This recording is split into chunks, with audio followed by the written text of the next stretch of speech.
Welcome to the stream. It is Thursday and we are going to play some story games tonight.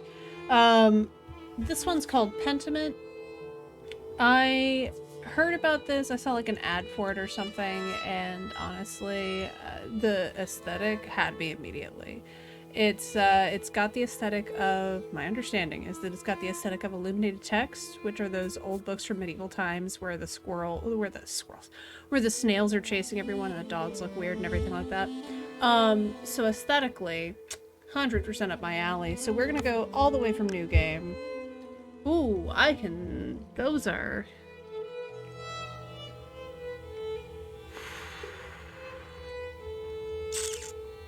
Alright.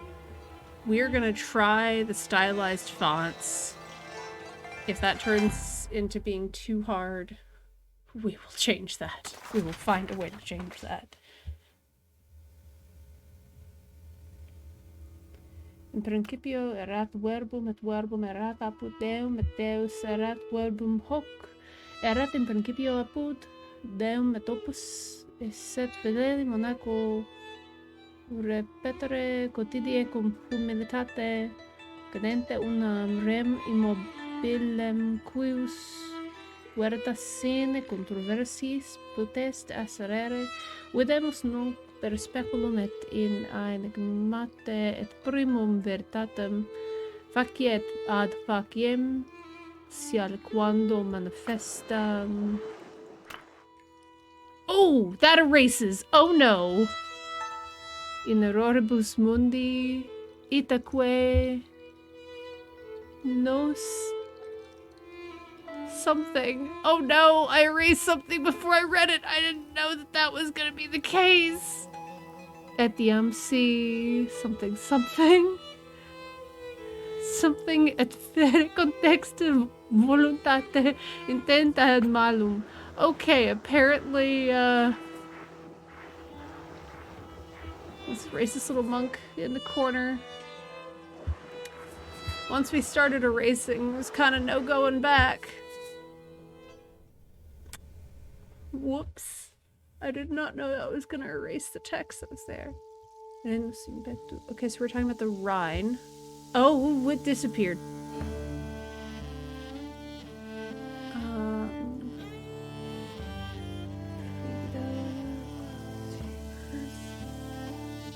Pentiment.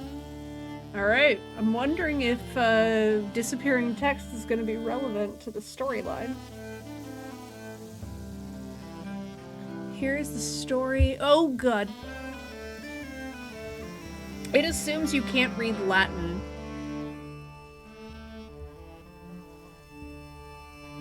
It's a really cool intro, though. Now, that is one thing. I cannot read medieval music. This is actual gibberish to me.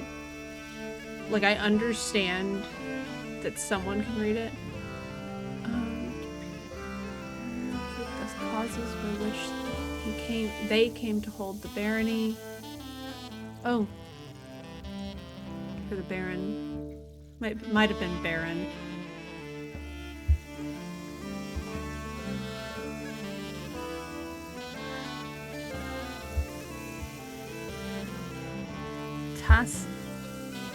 Tasling? Something? Bavaria, Holy Roman Empire. Tasting? Tasling? An artist's links. An artist's mind.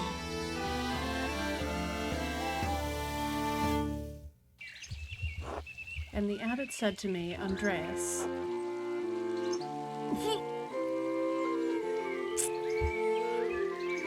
okay.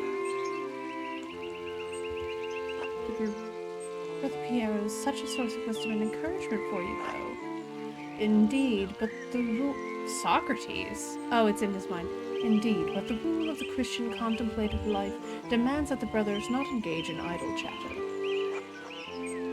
Jesus Christ, what a bag of dullards! Be happy, you're only stuck here for a few more months, Andreas. How did you reply to the abbot, Andreas? Ooh. Interesting. Just nodded and kept working. Not worth arguing about, especially as the abbot isn't even there to observe you on most days. Right, not like Prior Ferenc is any less of a prick. Andreas can label equally well under either master, albeit with as much guidance from Brother Piero. Despite the abbot's ire, you must endure. Soon you will have finished both the abbot's work as well as your masterpiece. And then you will return to Nuremberg, where marriage and your new life as a master await you. Yes, marriage to someone he's never met. Hardly ideal. Well, the alternative is becoming a philosopher. Oh, Jesus. Then you should definitely get married. Is she pretty at least? That's what my brother said in his letter, but maybe he's just trying to lift my spirits. The small portrait they sent was lovely, but we artists can be flatterers.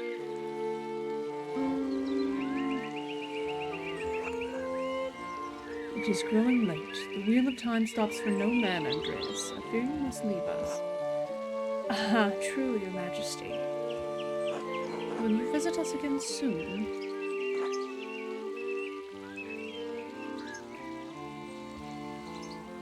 Well, I can't always dream of this place, your majesty, of course. If you are not here tomorrow night, I pray you will be someplace as pleasant. Grobian, please see Andreas safely home. Of course, your majesty. Until next time, Andreas. Until next time, your majesty.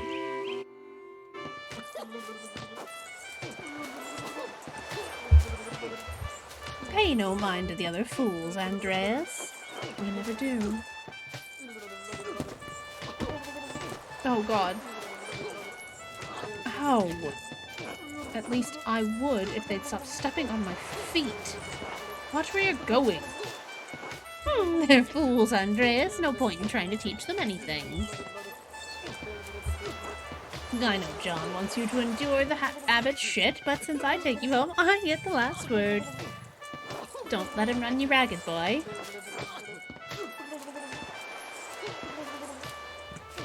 He's just trying to keep order in the abbey. I'm an outsider. Right, an outsider he brought in. If he wants your work, he has to deal with you as you are.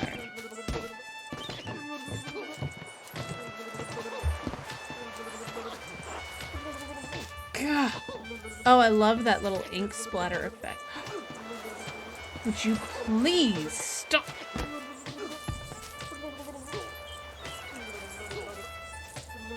I love this little guy. Give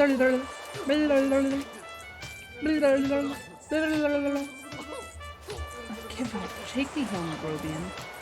As you wish, Andres. I'm never gonna remember these voices.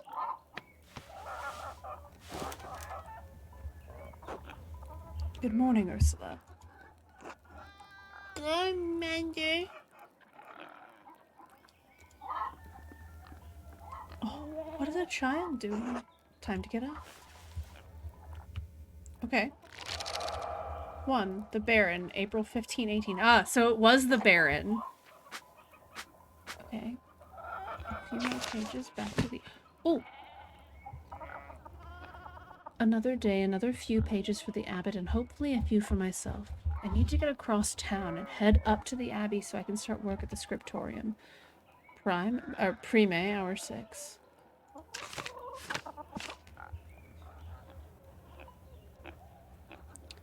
So we've got... Okay. Tasseling? Tassing. Okay, it's 2 S's. That's the one thing that always throws me off about older writings, is that they sometimes aren't outer tassing and Kirsau. And that's the abbey itself. Prior Ferenc of Pex. Petch, I guess. Originally from Hungary, Ferenc is the... So it's probably Ferenc? Ferenc? Ferenc is the prior of Kirsau Abbey and is responsible for running the scriptorium, known for his interest in esoteric books. Brother Piero of Verona, artist of Kirsau Abbey. Known for his kindness and helpful nature, Brother Piero is also respected as a master painter specializing in works of extraordinary color. Glossary. Nuremberg, Free Imperial City of the Holy Roman Empire, major trade center and city of arts, including printing. The Rule of Saint Benedict of Nursia is a book of instructions for monks living together under the guidance of an abbot. Written in the 6th century, the rule provides the principles for living a monastic life. Ex Libris. So why is that Ex Libris? Oh, okay, I think it's going to be about the author is what it means. The Picatrix, Key of Solomon, the Heptameron Prior Ference keeps giving me all these books to read. Okay.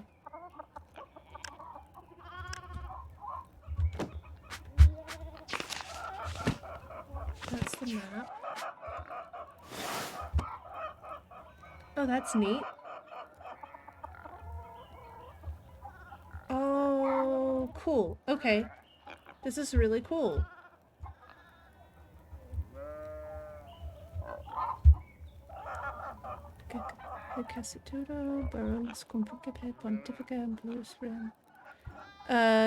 So there's Mother Cecilia. Oh, interesting. So and Innsbruck is going to be involved. So actually, if you know Latin, you'll get some kind of like previews of what it was a Magnificatus. It was a marvelous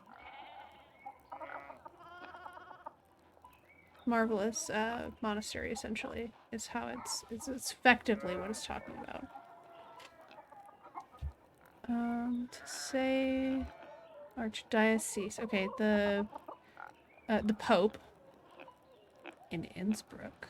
Okay, so the Pope's in Innsbruck.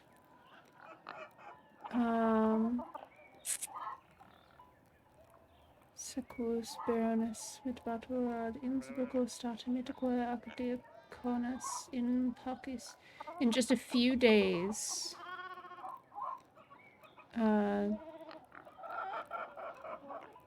In just a few days, he will arrive. Okay. Andreas has a short temerum. Not temporum, temerum. Can't remember the word, I'll have to look it up later. Labor while the sun is clear and meanwhile in the night. Okay. That's interesting. I actually really like that detail where you can actually... I really should clean this up. Where you can actually get these little details about what's happening in the meta-narrative if you know how to read Latin.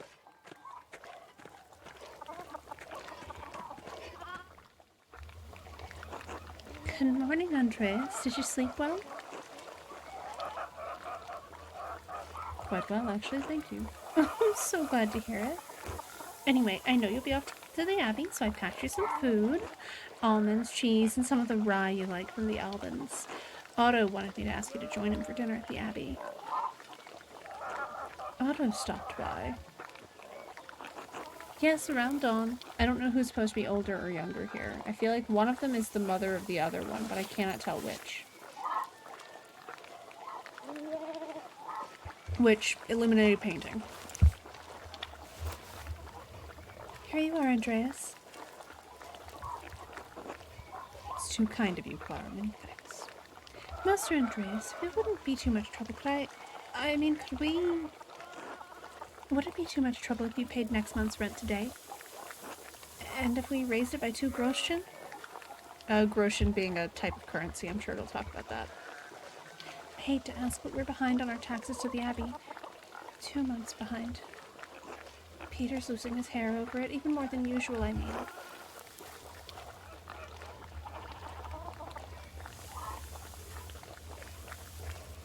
Oh, interesting. I think I'm gonna go with that. Whoa! Oh, that's neat! Oh, it gives us a... There's cats on this page. Love that. I love the cats and the dog and the rabbits. And hints of a snail. Oh God bless you, Andreas, and may St. Luke watch over you today. Christian evangelist and patron saint of artists and physicians, often represented by a winged bull. Speaking of St. Luke, how's your masterpiece coming along? It's been 2 months now, hasn't it? Slowly, I'm afraid. Most of my days are spent doing work for the Abbey.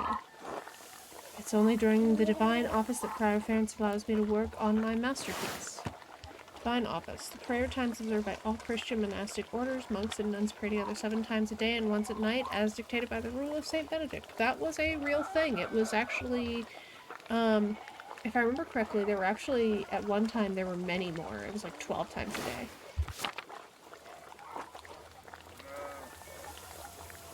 A reasonable restriction, but slow going. The city council doesn't require it to become a master. I'm making it slowly to show clients, and for my own sake. And yes, when I do finish, I will go back to Nuremberg, where I will marry and open a workshop of my own. From Nuremberg to a university, now traveling the world as an artist. What a life you've ever had of you, Master Andreas.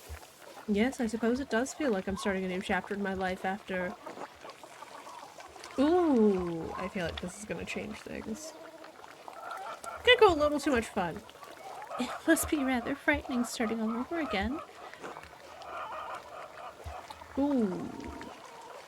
I'm gonna go with I know this is what I want to hear. Oh, goodness. Not many people get to decide that. It is, but I know now that this is what I want to do. That will be remembered. Okay. Certainly not anyone in Tassing. Anyway, I don't know anything about art, but I've seen you sketching such beautiful things in your little book. Your masterpiece must be wonderful. Well, it's hard to say until it's done. There's no way to think about it. I'm sure it will be a treasure when it's finished. Now I have to get back to my own work. Have a good day at the Abbey, Andreas, and we'll see you after Vespers for supper. Vespers would be the evening prayers. Or dusk prayers.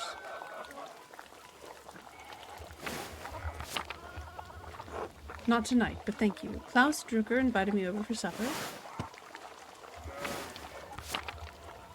Of course, please say hello to the Druckers for us. Of course. Until later, Clara. Okay, so can I talk to Ava? I cannot. Okay, is there anything else to look at in here? There is not. Okay, so it looks like it's a point-and-click adventure game.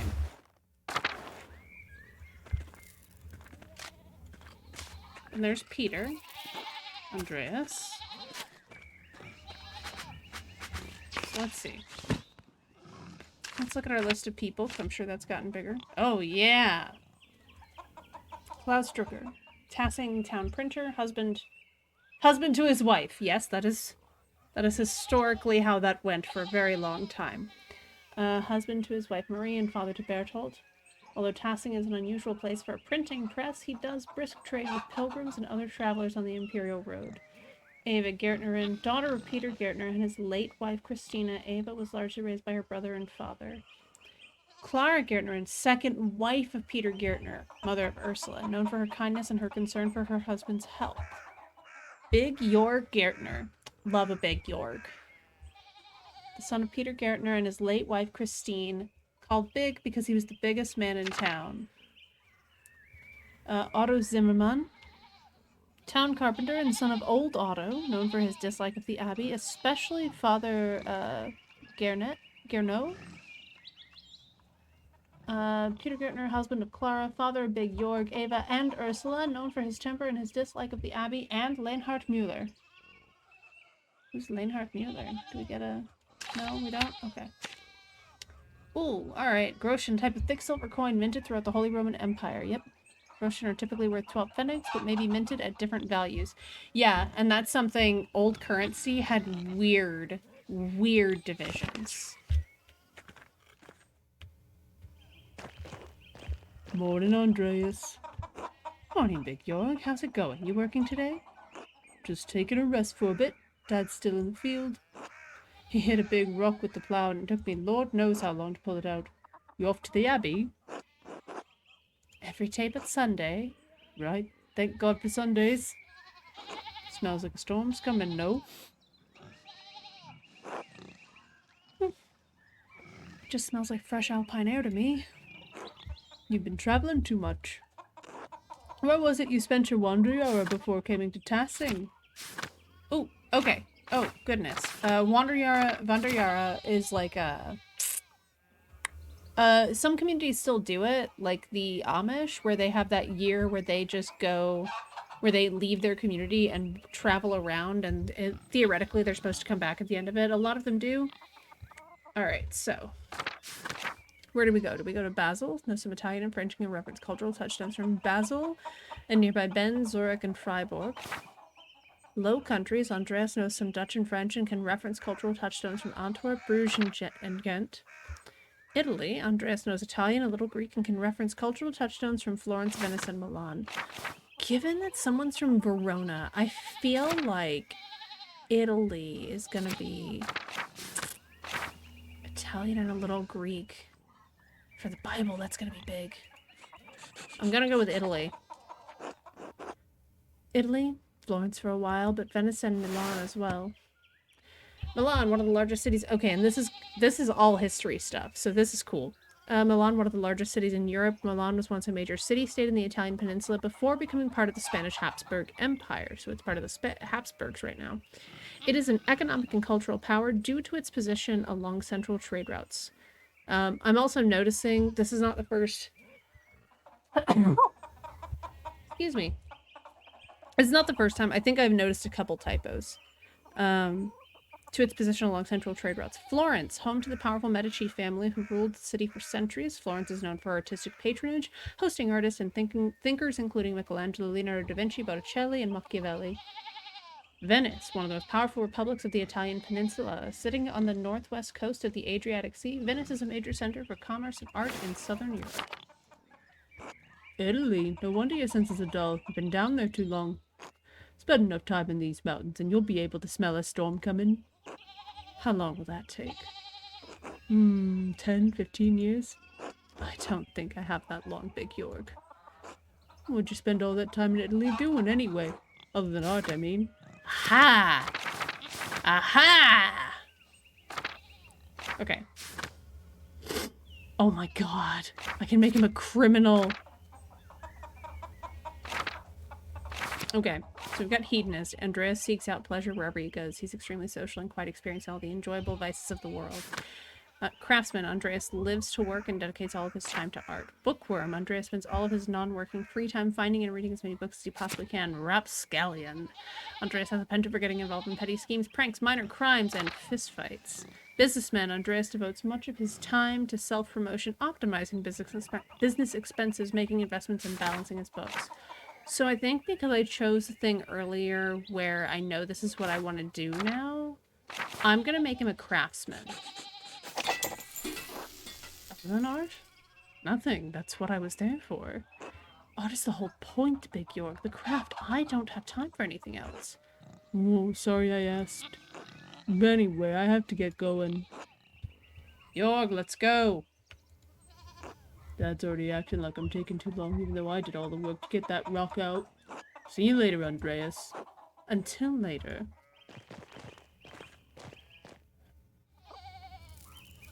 Okay. Here's where I need the map, because I do need to get... Okay. To the Abbey is north. I'm here. So I need to go to the right and then up.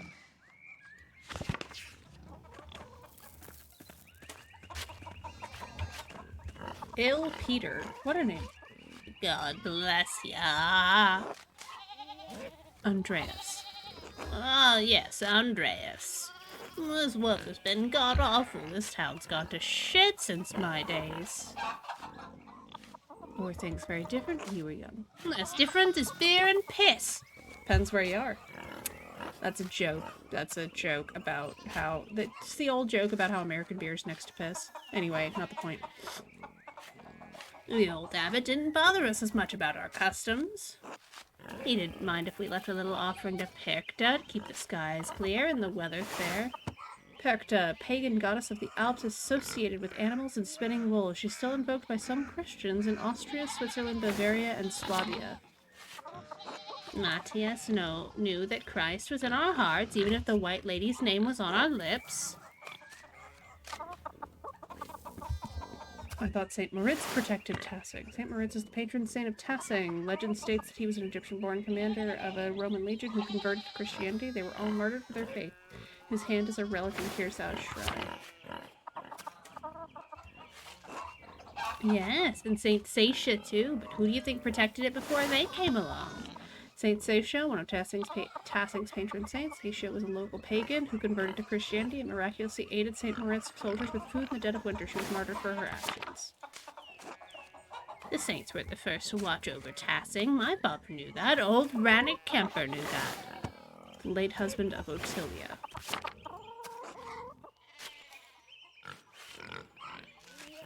That bastard abbot may not like it, but some of us keep the traditions alive. What do these traditions entail?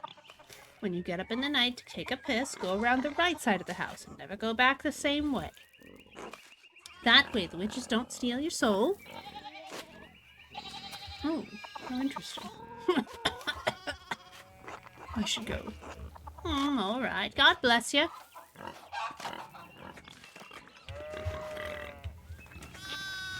Oh, okay. I can't exit the map that way. I have to exit the map this way. Okay, so where...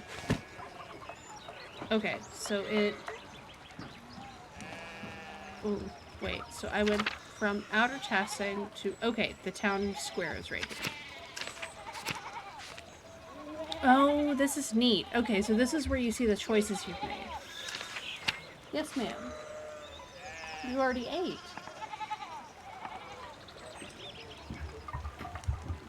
Endris Schmidt, the Tassing town blacksmith. Endris works near the town center most days. Ill Peter Gärtner, the elderly father of Peter Gärtner. Ill Peter is perpetually on death's door, but continues to work the field in spite of it. He's the oldest man in town. Lawrence Rothvogel, Baron of Rothvogel from near Worms, patron of Kirsau Abbey, lover of books and art. And with a smirk like that, probably women. Klaus Herberler, Swabian servant of Lorenz Rothvogel. Yeah, Wanderjahre. Wandering years during which a journeyman, artist, or craftsman travels far and wide to improve their skills. Oh! Okay, so right click looks at it as a book. Got it.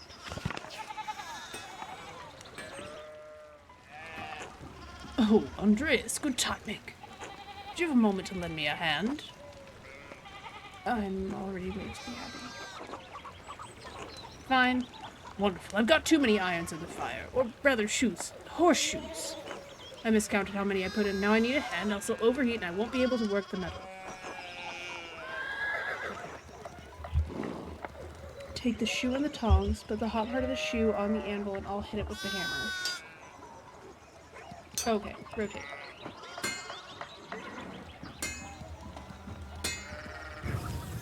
Okay.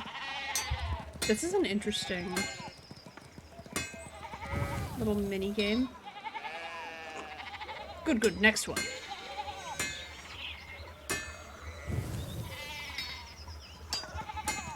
Okay, I was trying to be nice, but this is actually really funny that, like...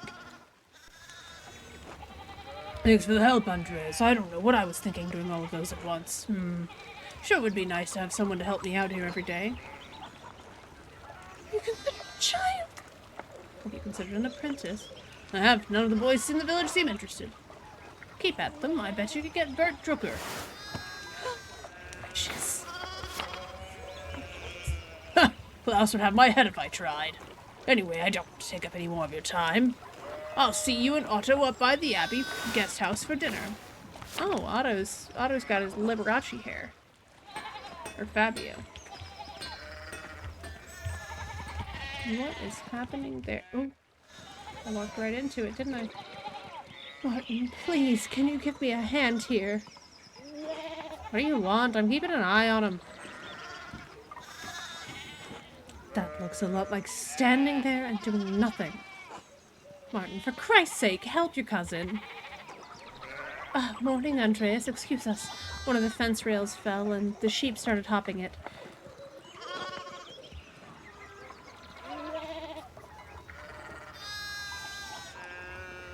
No, excuse me, I'll try to stay out of your way.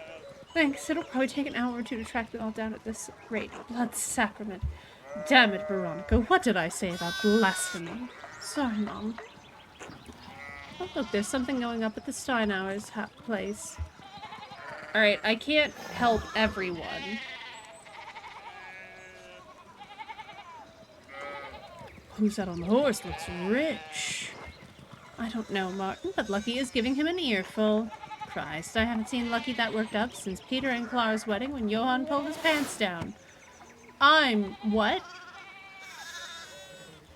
When Johann did what now? Knocked two of my man's teeth out. You don't want to feel the strength behind a stonemason's anger. Do you think he's a noble? He looks really rich. God damn it, Martin, stay out of trouble for once. What, Aunt Hetty? Behave yourself. Don't we have enough to deal with right now? Andreas, if you wouldn't mind moving your skinny little body up the road, we need to get these sheep under control. Of course, see you later. Help your aunt and cousin, alright? Eat shit, Andreas. What a little prick.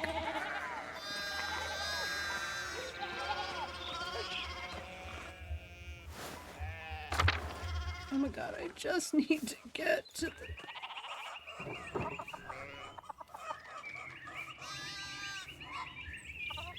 What time is it in game? Morning, Andreas. How's it going? Morning, Klaus. Another day at the Abbey. Another few hours to work on my masterpiece.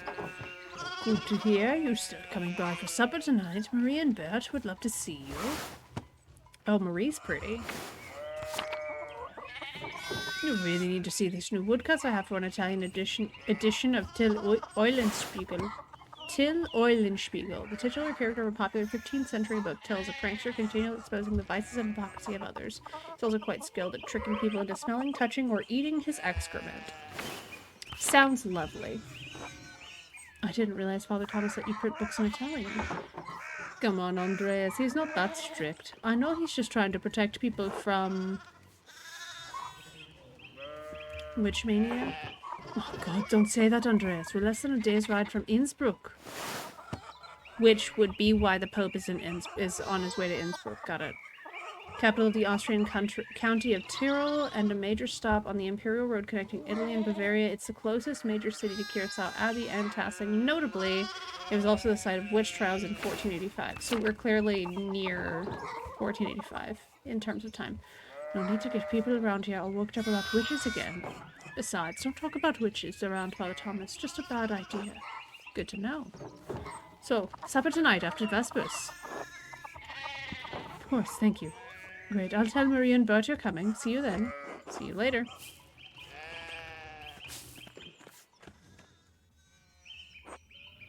God bless Master Mahler. I hope your week is going well. I'm just on my way up the hill. Good, good. Andres, I don't recall seeing you at Sunday morning Mass. You understand how important it is for your salvation that you receive the Holy Communion, don't you? I stayed up too late on Saturday. I don't want to get into an argument with him about this. We're going to church on Sunday. The man has been interviewed. Father Thomas should appreciate how hard. Almost everyone in town works hard, though. I too. I've been working on sketches late at night. Andreas, this is about more than your success in this life. There is another... Oh my, what a blessed day to receive such an illustrious visitor. Master Mahler, this is Lawrence, Baron of Rothvogel, a great lord from the countryside near Worm. Worm, a prosperous imperial free city in the western part of the empire. Located on the Rhine River, Worm has been the site of many imperial diets? What? Yeah, it did say diets. Okay. Good to see you, Father Thomas. It's nice to be remembered fondly. I only wish all of your neighbors were as welcoming. Well, yes. What brings you back to our little town? My wife and I were returning from a trip to Venice. We spent a few days in Innsbruck, and it was terribly dull. I mean, it has a certain charm common to these alpine cities, but the place was crawling with nobles for the Emperor's diet. Thank you. An imperial diet is an assembly of the 3 colleges of the imperial estates of the Holy Roman Empire, the prince-electors, the princes and dukes, the representatives of the imperial cities. They meet to deliberate on matters of importance to the empire. Perfect. I appreciate that description. The emperor! Was he there? Did you see him? Oh, briefly. But he was sitting for a portrait at the time. Quite lovely. I didn't want to bother him or the painter. How was Venice, my lord? Oh, fascinating. Well, the city's Jews now live there in their own quarter in the north. Ah! Oh, we're at that point in time.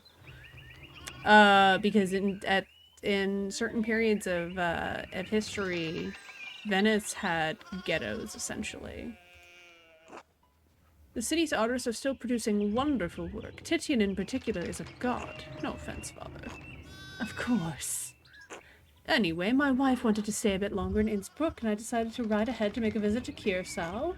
I heard Father Matthias died shortly after my last visit, of course.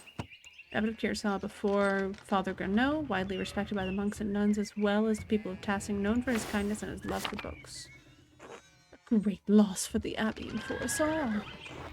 Indeed, by good fortune, I recently came across a copy of the Historia Tassiae he was reading during my last visit. An account of the early history of Tassing. Curaçao's previous abbot, Father Matthias, had a copy. Baron Rothvogel brought another to the abbey as a gift. Father Matthias was hoping to find a second copy to corroborate the contents of the first. Yep, because everything was hand-copied, and therefore it contains some fascinating details about the history of this place. I'm afraid they might even cause a bit of a scandal. Yes.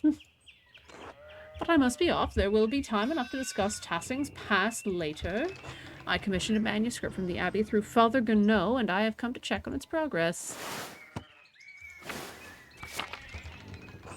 Oh, my lord, if you have come to see your manuscript, you should speak with young Master Mahler here.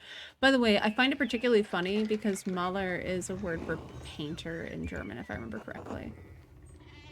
Not quite a true master yet. I still have to marry. Andreas is a journeyman artist from Nuremberg. For the next few months, he's also helping in the Abbey Scriptorium library. And, it's where the books were copied and stored. A room for writing, illustrating, and eliminating manuscripts so typically associated with monasteries. They've disappeared from almost all abbeys by the 16th century. A Nuremberger artist working in an abbey scriptorium in 1518. Oh, we should talk, Andreas. I must know the story. Of course, my lord, it would be an honor. Wonderful. It's so rare to find someone in the countryside who knows anything about art. Thank you for the introduction, Father Thomas. Come to supper at the abbey tonight. I'm inviting you to the abbot's table. Did the abbot invite me? Oh, don't worry about it, Father. Just show up after Vespers. What's he going to do? Refuse us? Aye. Excellent. We will see you then. Miklaus, I'm dismounting. Run ahead of us and take the horses to the abbey's guest house. I'd like to take my time talking with Master Mahler. I'll meet you there. At once, my lord. Okay, so our first choice is going to be... So then a journeyman from Nuremberg. Between going to dinner with the Baron and going to dinner with one of the people in town. Forgive me for saying so, but you seem a little old to not yet be a master. You said you were unmarried? No, I'm not married, but in truth, I came to my vocation later than my father and brothers. I was in university for a number of years at Erfurt.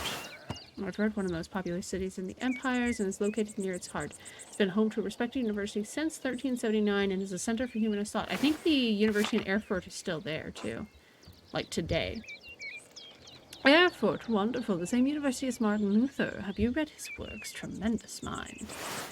Martin Luther, founder of Lutheranism, priest and professor of theology at the University of Wittenberg, controversial for his opinions on the church's sale of indulgences to forgive sin, which were recently published and distributed throughout the empire.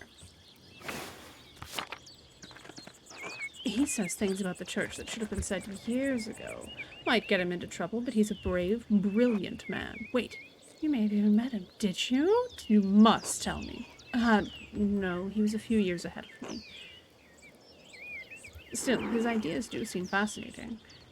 I agree wholeheartedly. I simply must meet him if I get the chance. I wonder if the good brothers of the Abbey have heard of him. Perhaps they even read his list of 95 theses against the church. The 95 Theses, a list of propositions against the church's practice of selling indulgences for the remission of sin. It was written by Martin Luther. Father Matthias was not above having a lively debate. I hope Father Gounod does not disappoint in that regard. But enough about Luther for now. Tell me about your university studies. And forgive me, Baron, but did you attend university? You seem very well educated. No, my family is merely wealthy enough to have provided me with all the books and tutors a child could dream of. What a sentence. I'm too rich to go to school. Just such a position to take. I love all knowledge, from Aristotle to Cicero to Ficino to Erasmus and everyone in between and yet to come. So, Aristotle, Greek philosopher, student of Plato, renowned as a polymath, wrote on a wide variety of subjects. His work.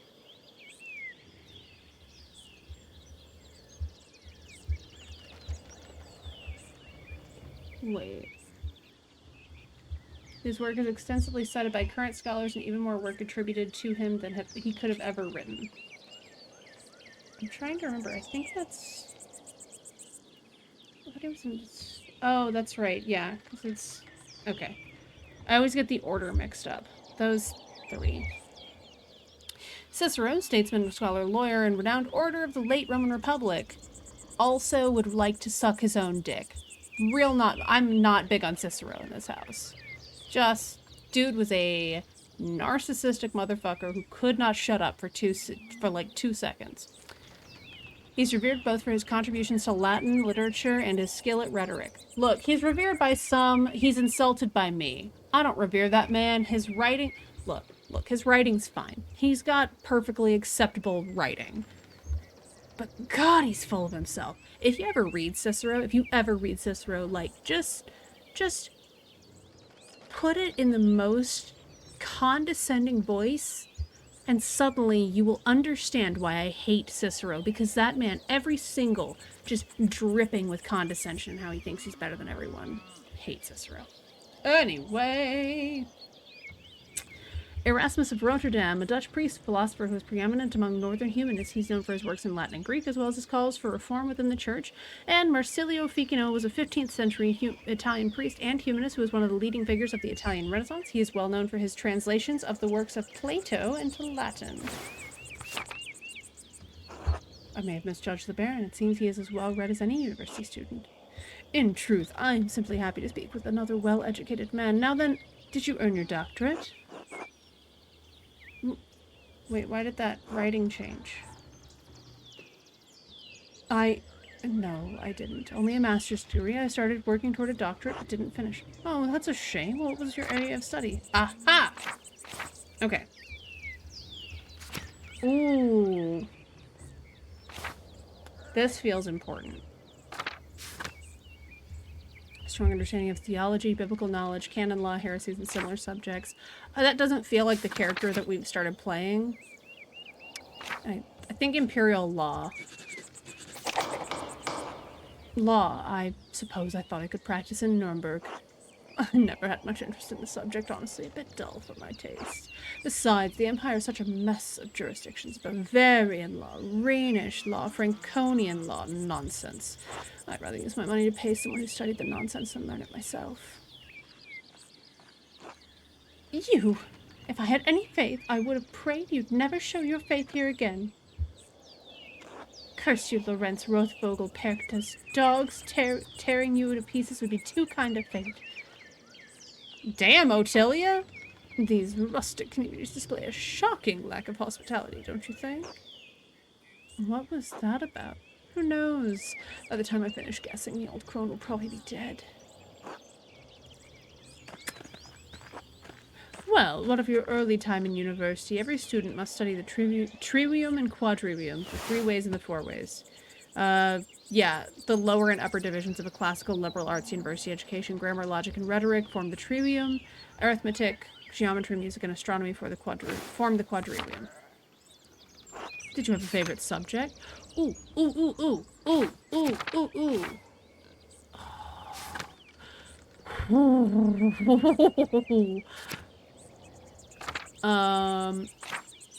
Mmm.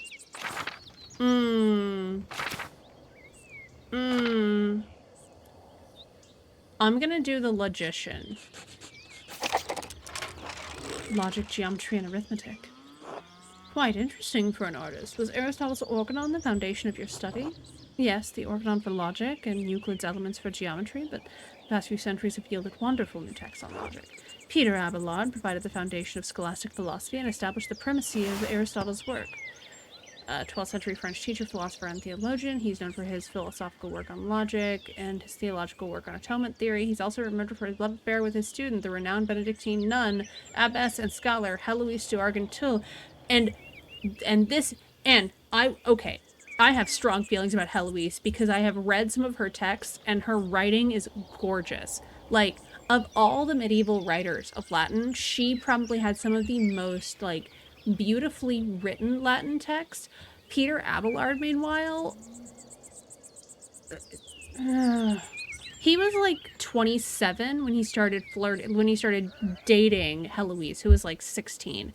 Heloise became a nun and then like left the sisterhood to marry Abelard, I think, if I remember correctly. Anyway, the point is she's a beautiful writer. The Englishman William of Ockham gave us the Summa Logicae, arguing nominalism against Platonic realism, and of course Thomas Aquinas gave us the tools to employ both faith and reason in the pursuit of truth. All monks and friars, of course, a great deal of work to force Aristotle to fit within the Church's vision of truth. Sir!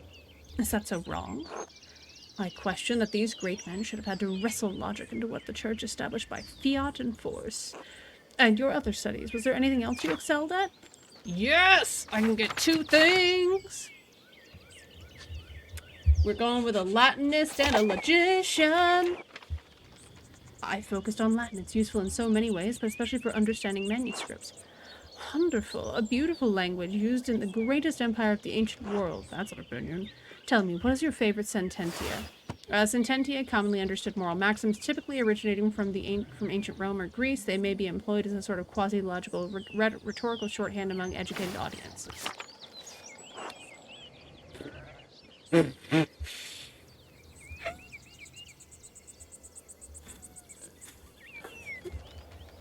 Everyone enjoys the smell of their own farts, or remember to tell the tale of another's kindness many times. For whatever kind deed you do for others, keep quiet. Ooh. Ooh. Ooh. I am actually going to go with the second one. Yes, Cato the Younger, an unflinching defender of the Roman Republic. But what did his principles get him? Death at the hands of Caesar. True. That's not quite true. He died by his own hand. Okay, chased into the wilderness. And when Caesar learned of it, he said, Cato, I resent you for your death, for you denied me the chance to spare you. See, but you hear that. But, like, do you hear yourself, bud? Do you hear yourself, Andreas? I resent that you killed yourself so that I would be able to not kill you. Caesar just wanted glory. A bitter end, but not without a measure of sweetness. Oh, there's the abbey. And there's a herm. Herms being ancient mile markers in the Roman world. I have good memories of this place and of Father Matthias. I was sad to hear of his passing. How did you come to know him? How did you come to know of Curacao at all? My family have been patrons of Curacao for, I don't know how many generations. Some years ago, I heard that Curacao still had a wonderful library and artisans. Professional artists have taken over most manuscript productions, so I was shocked to find an active scriptorium here.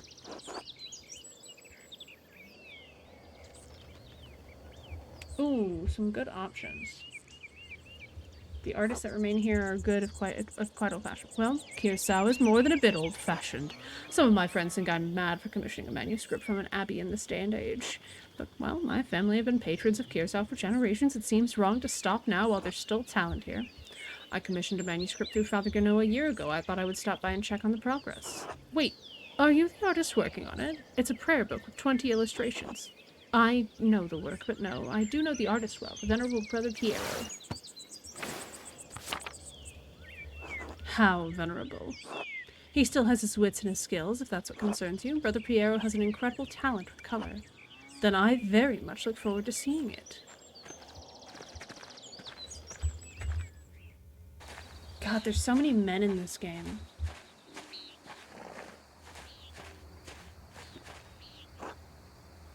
McLaus, tend to the horses and the baggage. I'm heading up to the Abbey. Yes, my lord. Oh, I'm not allowed to talk to McLaus before I... Well, let's not keep the abbot waiting any longer.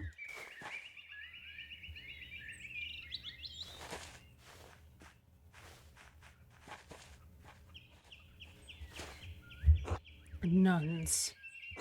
Quite unusual for a Benedictine house to have monks and nuns, even if they are separated. Benedictines are a Christian monastic order that observes vows of obedience, poverty, chastity, and stability under the rule of Saint Benedict of Nursia. The church closed most of them centuries ago, but then Curacao is a place out of time in more ways than one. Do you know Mother Cecilia? She seemed to recognize you. We are acquainted, yes. Let's leave it at that. Ah, you must be Father Gano. I am Lawrence, Baron of... Yes, the Baron of Rothvogel. So wonderful to have you here again. We actually did meet on your last visit. Ah, if you say so. I am not good with remembering faces. Please forgive me, my lord, but I wasn't expecting you for another few days.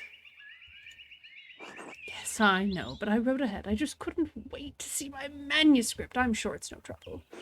Yes, I mean, no, it's no trouble. Did you want to see it now? I mean, he's stuttering. It's fine if I do. Oh, in a moment. I could do with a bit of refreshment, though. May I grab something from the kitchen? Yes. Yes, certainly, my lord. I will meet you there. Yeah. Andreas, I don't know what you were doing with the Baron, but I need you in the scriptorium now. Of course, Father. I need you to work. Then get to work. Shit, I should have asked him for about an advance for the gardener's taxes. Maybe I could just convince Brother Matthew to pay me early. Iconic. Absolutely iconic. Brother Matthew. What a look. That is a very cool man. Oh yeah, let's see.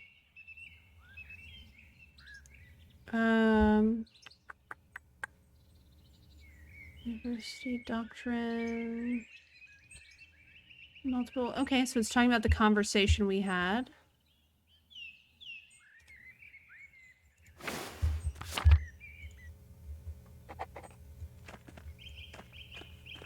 There's the shrine. Convent garden. Cloister.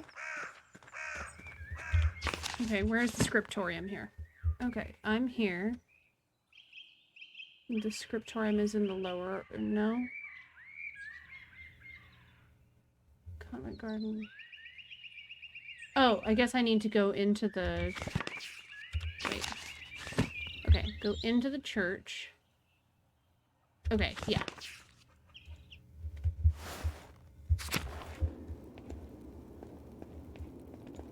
Ooh, will the loquarium get me there? Where's the loquarium? Oh, there it is. No, maybe.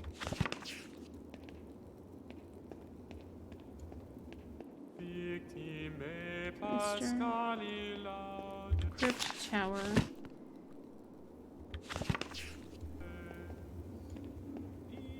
Dormitory. Oh, here's Brother Matthew. God bless you, Andreas. Him's so short. He's a short king. Look at this short king. How's the sacristy today, Matthew? The same as yesterday. Does my vocation seem silly to you, Master Mahler? No, I was just being friendly. Then go in peace, friend, knowing that the Abbey's treasures are secure for another day. God be with you. One more thing. I have a favor to ask you. Yes, Andreas? I was hoping you could give me my pay for the latest manuscript early. This isn't part of the agreement you made with Father Gano. You'll be paid on the completion of each additional manuscript you eliminate, not before. I only have a few pages left, Brother Matthew. I'll finish them in the next few days. Then I think you can wait a few days to collect your wages. This abbey runs through mutual agreements, not haphazard payments. Breaking such contracts would cause undue trouble, not only for Kirsau, but for Tassing as well. Is that why the Father Abbot has increased the taxes on the gardeners? What's this about, Andreas?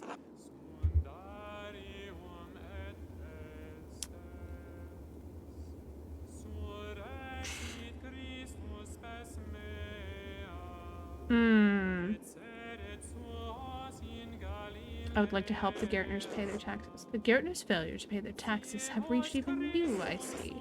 Very well. Do not ask this of me again, Andreas Mahler. Here you are. I shall note this with Father Gernot and Prior Ferenc. Thank you, Brother Matthew. God bless you, Andreas. Okay. Now that I've got my payment, I can give Clara the... I'll give it to her directly to make sure she receives it. Okay. Sweet. So that worked. The dormitory does lead to the scriptorium indirectly.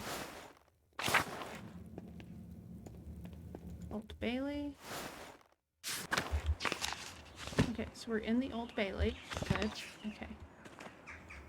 Scriptorium. Hey!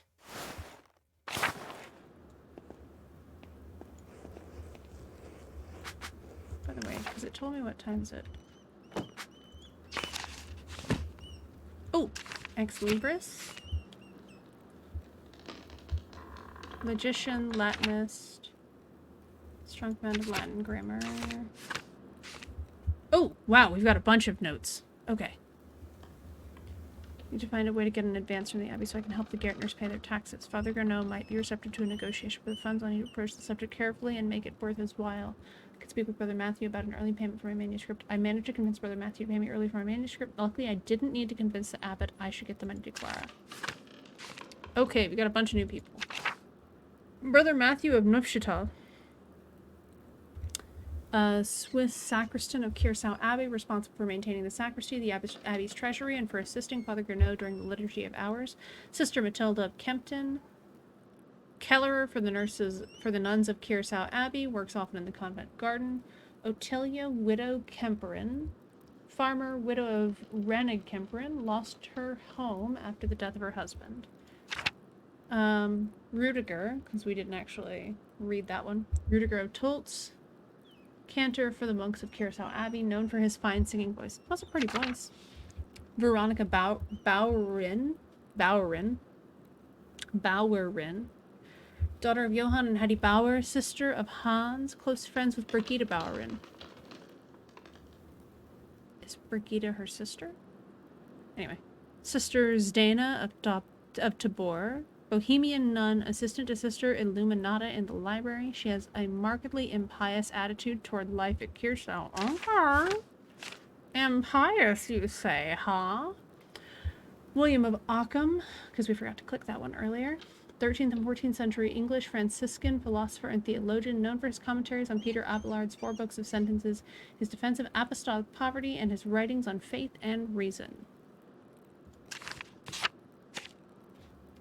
Oh, we got a bunch of characters that we didn't even... I did not realize this list was 2 pages long. Okay. Berthold Drucker, son of Klaus and Marie Drucker, Mother Cecilia of Augsburg, prioress of Kirsau Abbey and responsible for all the Abbey's nuns. Like all of Kirsau's prioresses, Cecilia was once the Abbey's librarian. Gernot, abbot of Kirsau Abbey. Father Gernot replaced the former, highly beloved Father Matthias. Gernot is known in the Abbey as a disciplinarian and in the town as a harsh landlord. He is struggling to fund the Abbey as the scriptorium no longer generates much money. Hedwig Hetty Bauerin, wife of Johann Bauer, mother of Veronica and Hans. Townsfolk like Hetty, but she is known for being loud and brash and for drinking too much, which makes her louder and even more brash. Johann Bauer, brother of Franz Bauer, husband of Hetty, father of Veronica and Hans. Johann is friendly with most of the families in town, but is determined to expand his farm. Linhart Lucky Steinauer, stonemason of Tassing, husband of Agnes, father of Brigitte, known for his great strength. Marie Druckerin, block cutter and typecaster, wife of Klaus, mother of Bertolt. Martin Bauer, son of Franz and Kat Bauer, husband of Brigitte, father of Wolf. Wolf. Known for his churlish youth and petty theft. So I bet if we'd chosen the, like, petty theft background, we would have gotten that. Oh yeah, Book of Hours, type of illuminated manuscript that contains an abbreviated form of the prayers for the divine office in addition to other religious texts. Most relatively plain, but wealthy patrons often commission lavish examples with elaborate illustrations. And then Euclid, mathematician of ancient Alexandria. He's recognized as the father of geometry and is most well known for his Book of Elements, the foundation of all university education on geometry. And then, who else we got? There was one more that we didn't. Thomas Aquinas, because we forgot to click on that one. Immensely influential philosopher, theologian, and jurist in the tradition of scholasticism. Piero, how are you? Andreas, God bless you. So good to see you now. Good morning, Brother Piero. Good to see you as well. I don't like the weather. My bones ache. It means a storm is coming. Big Jorg Gertner says that if you live here 10 or 15 years, you can smell storms coming. I don't know why we need to see his picture again. We met him. Brother Adolf has been here long enough that we can always smell him coming. Do not forget, Brother Guy, the fate of the youths who jeered the aged prophet Elisha outside of Bethel. Why is that the thing? Are you comparing yourself to a prophet, Brother Adolf? I am comparing you to an impudent youth whom the Lord, in his ineffable wisdom, may choose to strike down.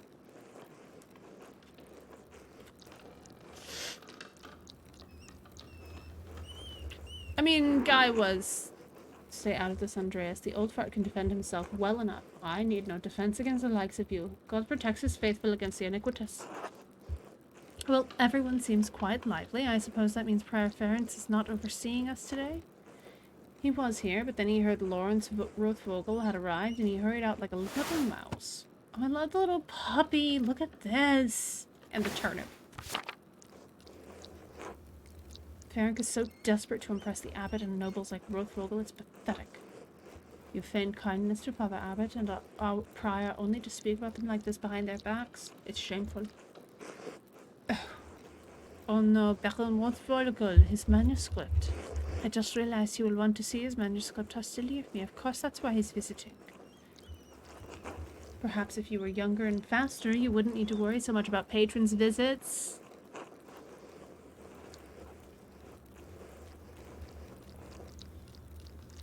The true craftsman cares more about quality than being fast. With skill comes speed. Sadly, it may elude you forever. Guy, why are you such a dick? Oh! If all I had to do was write letters, I suppose I'd be fast too. Anyway, what's the problem? The Baron is just one client. He has to wait like anyone else. Andreas, Baron Rothvogel is not like anyone else. He has powerful friends, including the Prince Bishop of Freising. Prince Bishop of Freising, religious and secular ruler of scattered territories in the Holy Roman Empire, including the lands containing Tassing and Kirsau Abbey. Kirsau is already out of favor. Father Abbot does not want to have to deal with more attention. Well, if Prior Ferenc isn't here, I'm going to work on my masterpiece until he arrives. Oh, I hope there's not a painting minigame. Oh, that's right. I need to reference the Indermar manuscript. Prominent family of the Swiss Confederacy and Austria.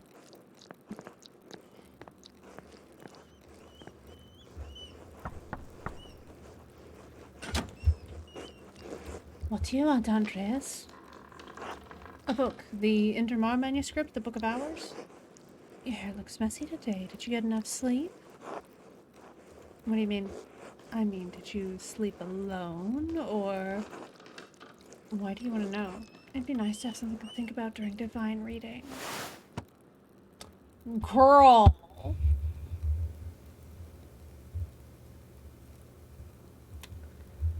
Sister Zdena, I'm gonna need you to calm down, like, a little, like, a lot. Lectio Divina is the thoughtful reading of and meditation of scripture. Practice leads to prayer and contemplation. It is a daily part of life in Benedictine communities. Ooh. Did I just get the book? Oh, that's all the way upstairs. Can't you get by without it? I'm sorry, but I really can't. Really? My feet hurt and the stairs are so steep. I'm just going to ask Illuminati to get it.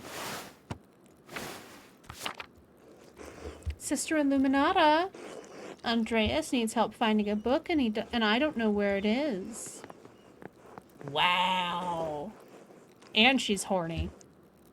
Andreas? Sister Illuminata, I'd like to borrow the Intermar manuscript, the Book of Hours. Yes, I overheard. Here, please return it promptly.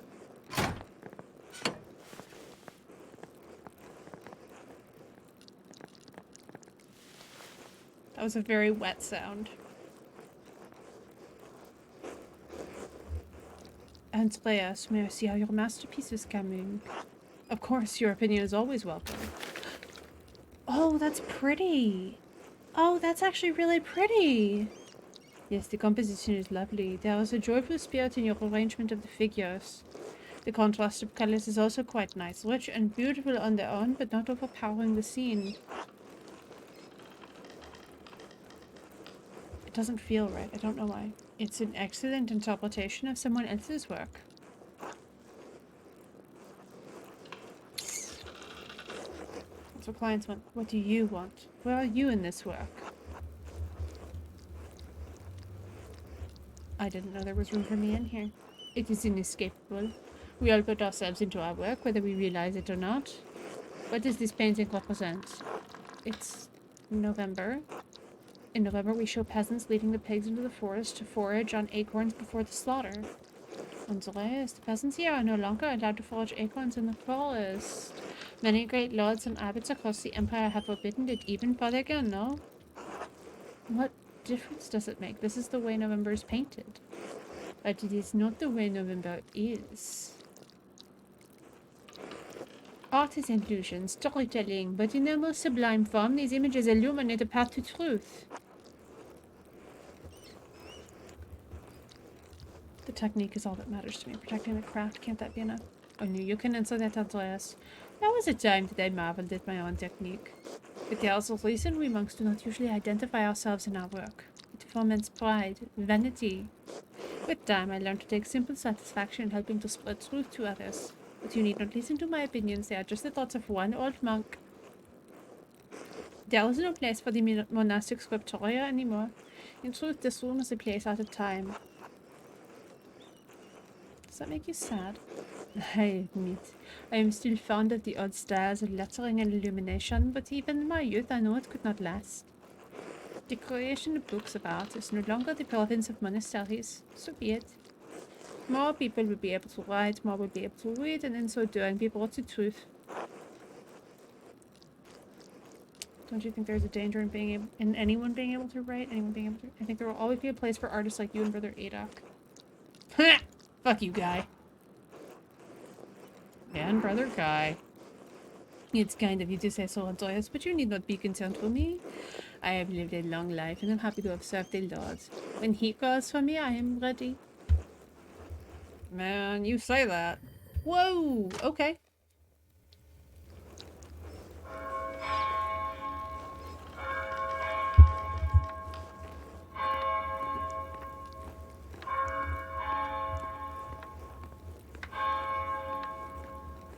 Yeah, where's the time gone? It's already Terce. Terce. Monastic hour corresponding to 9 a.m. One of the little hours of prayer. Terce precedes Mass and the chapter meeting. Too much talk. I must ask forgiveness for not honoring the rule. Until later, Andreas. Until later.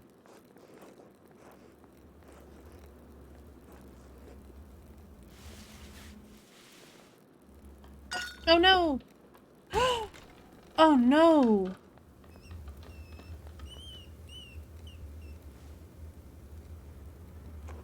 Oh no?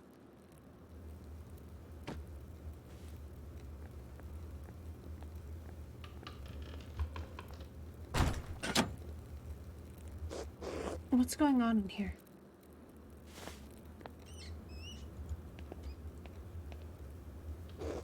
Andreas, what was that noise? Oh, I'm sorry, Sister Illuminata. I knocked a bowl of paint on the floor. But then Prior Ference came in, wrote in one of his books, slammed it closed, and left. He was in such a hurry, I don't think he even noticed me. He was slamming books shut? Prior Ference should know better than that. Some of these manuscripts are quite delicate. He seemed to be in a great hurry. I think he's on edge since Baron Rothvogel arrived early, which is why books should not be taken out of the library unless it is necessary for divine reading or work in the scriptorium. Are you still mad at me for borrowing the Clear Chronicle, a history of the universe from creation to 1082, written by the Irish monk Mariana Scotus? No, anger is not an appropriate response for a nun. But the fact remains that you tricked me into giving you that book for no valid reason.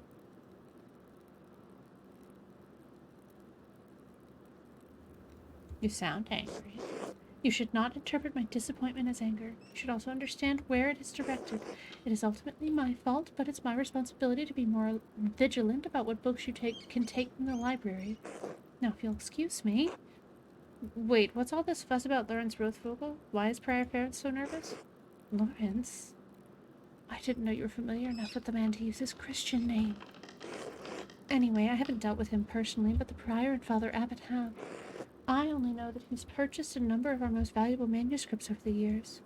And he paid enough to help the Abbey when we needed it. Like, what? What did he buy? I can't remember, you know? I have my own responsibilities to attend to. How about this, Andreas? If you help me recover some missing books, I'll tell you what I know about the Baron. Deal!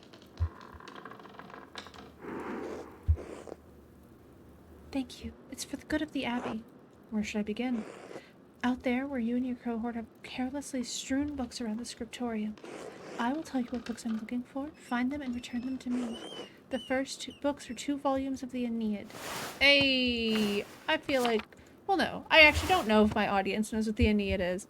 A poetic epic telling the legend of Aeneas, a heroic Trojan who struggles to reconcile his personal desires with his destiny to found Rome. That is a solid summary of the story. Yeah. It was written in the 1st century BC by the Roman poet Virgil. Reddish covers, 14 inches by 10 inches, 3 inches thick.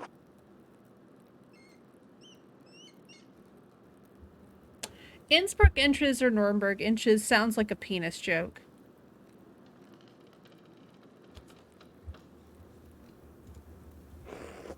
They're not his to keep.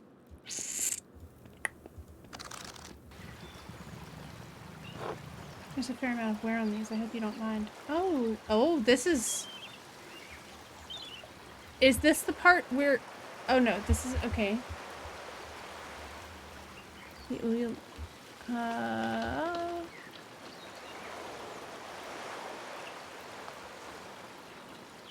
The art looks like it's from his time with Dido. Those volumes were old even when Piero started to make the copies. How long ago was that? 3 years? The Aeneid is not one of my favorite stories, but I understand why it appeals to Piero. Aeneas chose his duty to the gods over his lover Dido.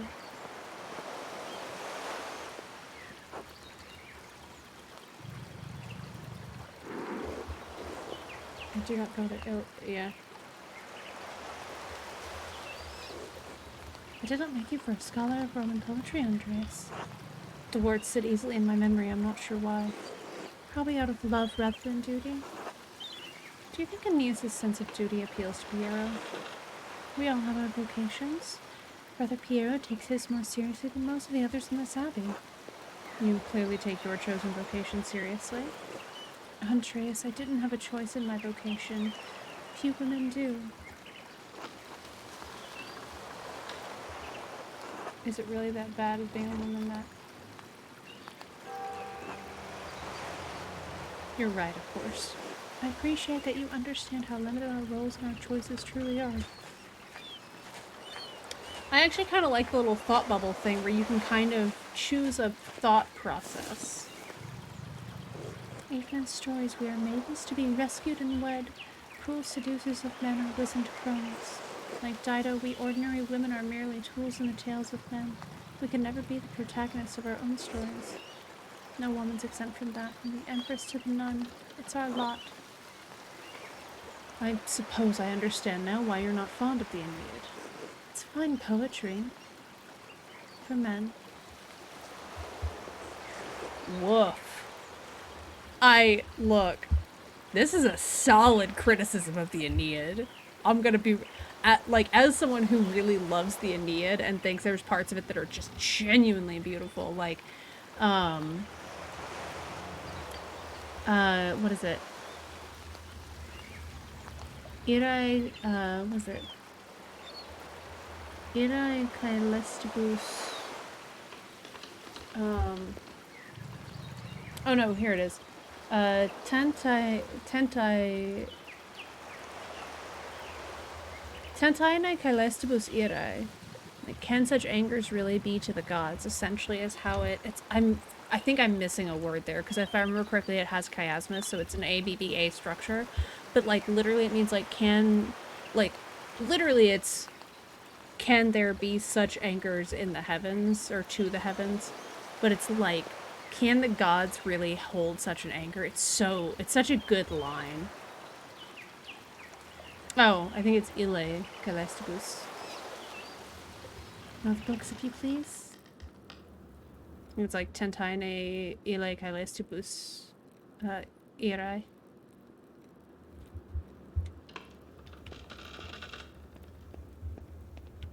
Okay, I can't look at the other book. I wanted to. Thank you. Next, Wretched Garin. This is a printed copy, green cover, diamond pattern. An Italian chivalric romance written by Andrea de Barberino in the early 15th century, the titular character rises from impoverished origins to go on heroic adventures to discover his noble parentage. Originally published as a manuscript, it enjoyed greater success as a printed book. I do not have the size in the ledger, but hopefully the description is enough. I know the one you're talking about. Brother Adok was reading it.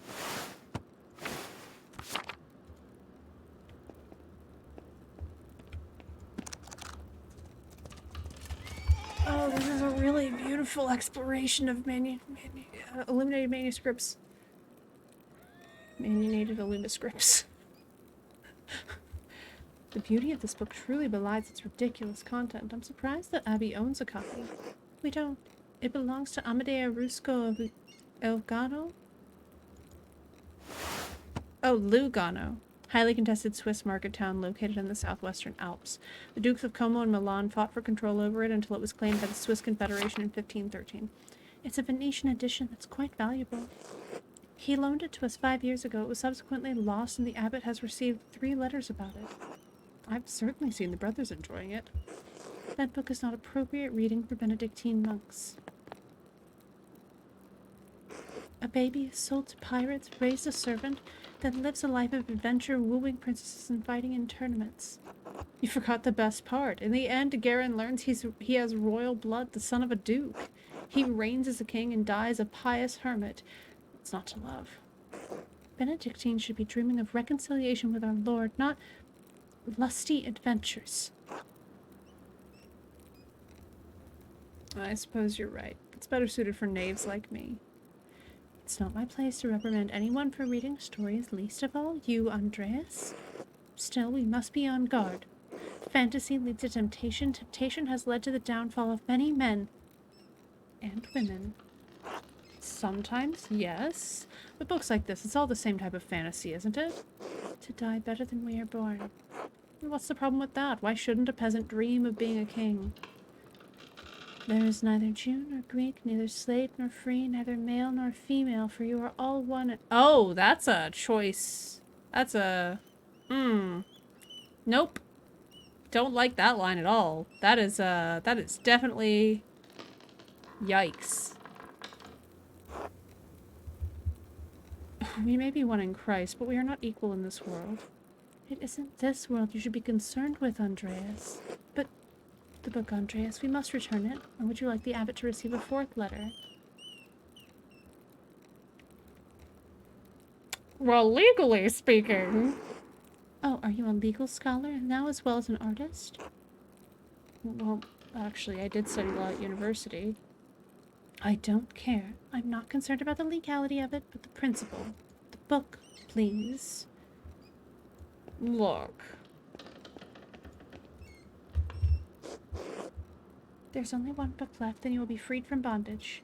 A dark red cover, 8 inches high, 5 inches across, 2 inches thick. What is it? The description should be sufficient. I don't know why you won't tell me, but alright, I'll find it.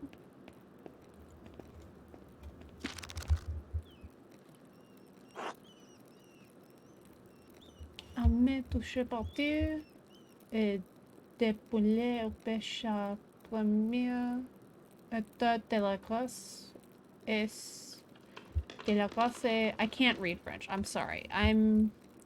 Or I can't speak French. But it does look like based on my understanding of Latin, the divine graces and I think it might be the thing about the beatifics. Suissance. Guy has always been guarded about this book.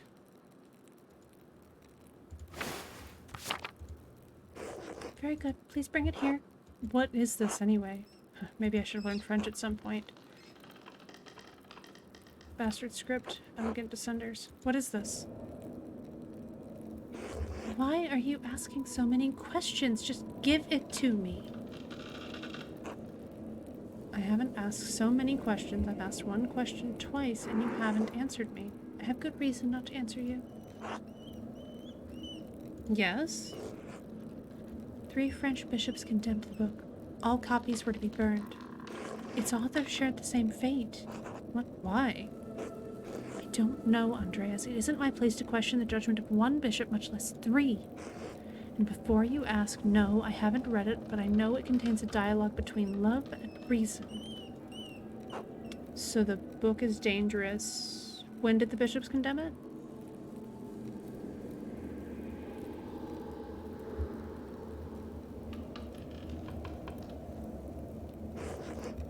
Years ago. What? Why? Why is it still here? Because Father Matthias loved books. All books. He didn't want to see it destroyed. And he was right to do so. Books shouldn't be destroyed even if their content's in question. The Holy Church does not share your opinion. It is their law we must contend with, not your emotions. Fume silently. It is not my place to question the former abbot's decision, but when Father Gernot learned it was in our possession, he wanted it destroyed. How did Father Gernot even know the book was here?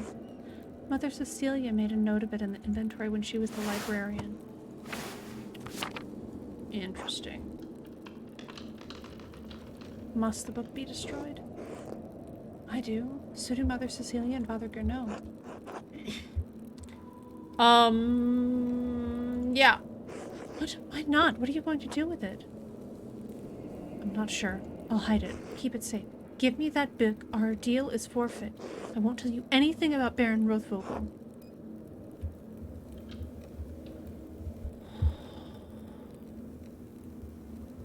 I propose a compromise. I will take the book from the Abbey, far away.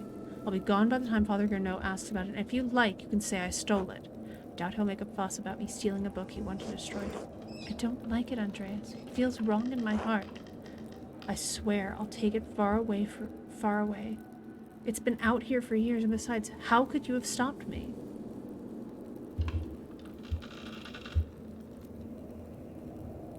She doesn't like lawyers? I'm trusting you in this, Andreas. Against my better judgment. Don't make me regret this. Simple soul. Convince Illuminati to give you the French book.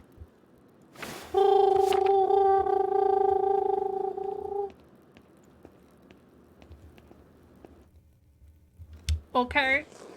Now then, Baron Rothvogel. Quickly though, I need to finish up here soon. Should we only have time to answer one?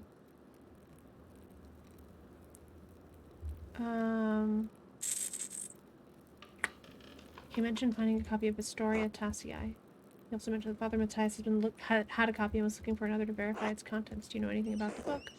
I've heard of it, but I've never read it, and I know little about its contents.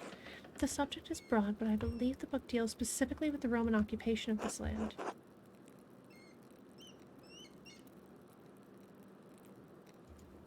What do you know about the Romans in Tassel? I have no proper education on the subject. I only know the folklore passed between the locals in this community, and of course, the miraculous life of St. Moritz is intertwined with that of the colony. You can always ask Brother Matthew about the saint. It's a story he's told hundreds of times.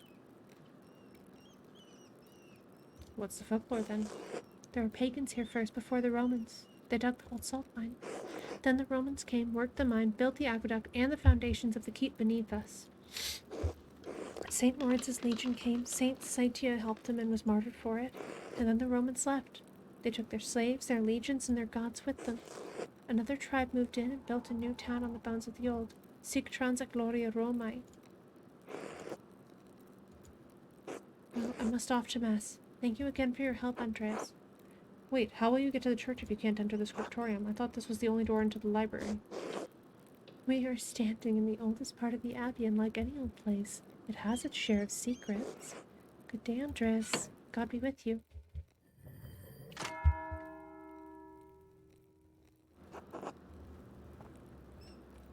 That's the bell for sex. The brothers will be sitting down for dinner soon. I should see if Otto is around and still wants to eat with me. I think he's working by the guest house below the abbey.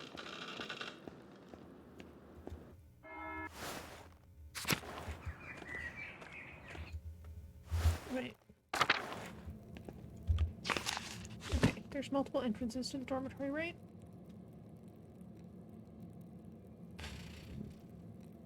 The guest house. Okay, so I'm better off going through the church.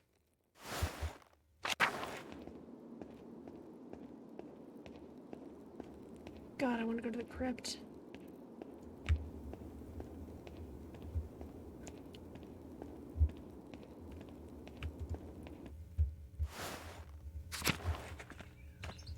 Lower Abbey?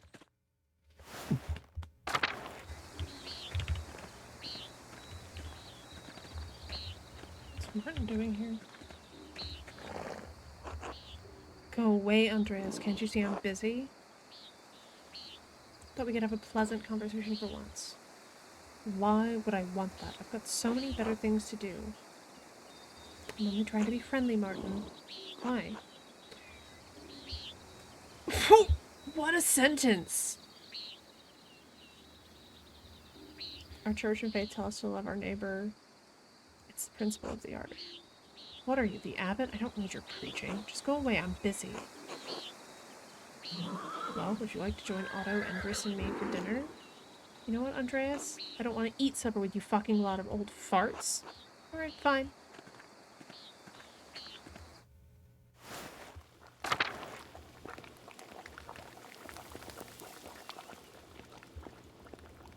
The mouse?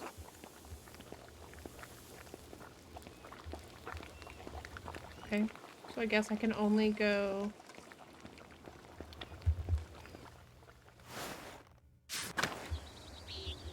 Oh, Otto and Endris are right here. Good day, Master Mahler. Ah, Andreas, good to see you. I trust Clara gave you my message. Afternoon, Endris. Otto, Clara did give me your message. Sorry I missed you this morning. I was still asleep when you came by. The abbot really lets you get away with anything, doesn't he? Leave him be, Otto. I'm hungry. Let's pray. Bless us, O Lord, and these your gifts for which we are about to... Oh, that's Otto, the pretty one. Bless us, O Lord, and these your gifts for which we are about to receive from your bounty. Through Christ our Lord, amen. Amen. Amen. How'd the morning treat you? Not too bad, thanks. I hurt my damned hand splitting timber to replace a bad beam in the abbot's house. It's not that bad of an injury. It just galls me that the abbot bleeds us dry and we're expected to do work for him. Jeez. Oh my god, I want cheese. Oh, it's not all that bad. I get a lot of good work from the abbey. Casting pilgrims' badges isn't really smithing, but I don't mind.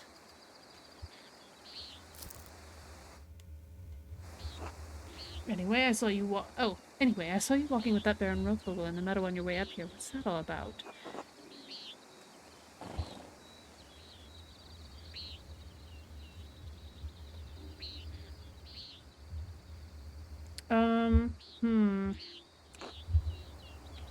He was that Father Matthias had some misgivings about the Baron. What kind of misgivings? He fools around with young women. He's married, of course. Otto, that's only gossip, and it isn't Christian to spread rumors like that. It's not gossip that he beat up that farmer a few years back, old Rannig. May he rest in peace. Well, I wasn't there, so I don't know, but if he did that, yes, it speaks poorly of his character. We had a long conversation on our way up here, but he didn't mention anything about that. What'd you talk about then? I mean, no offense, but what does a nobleman have in common with an artist?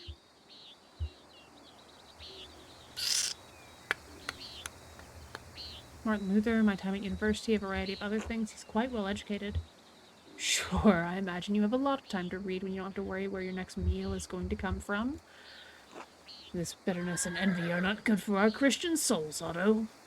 It's not envy, Andres. No one should get away with what he does, what this Abbey does. No offense to you, Andreas. I don't have any problem with the books the Abbey makes. I mean, I never did learn to read, but if people are paying the Abbey to make them, it doesn't bother me.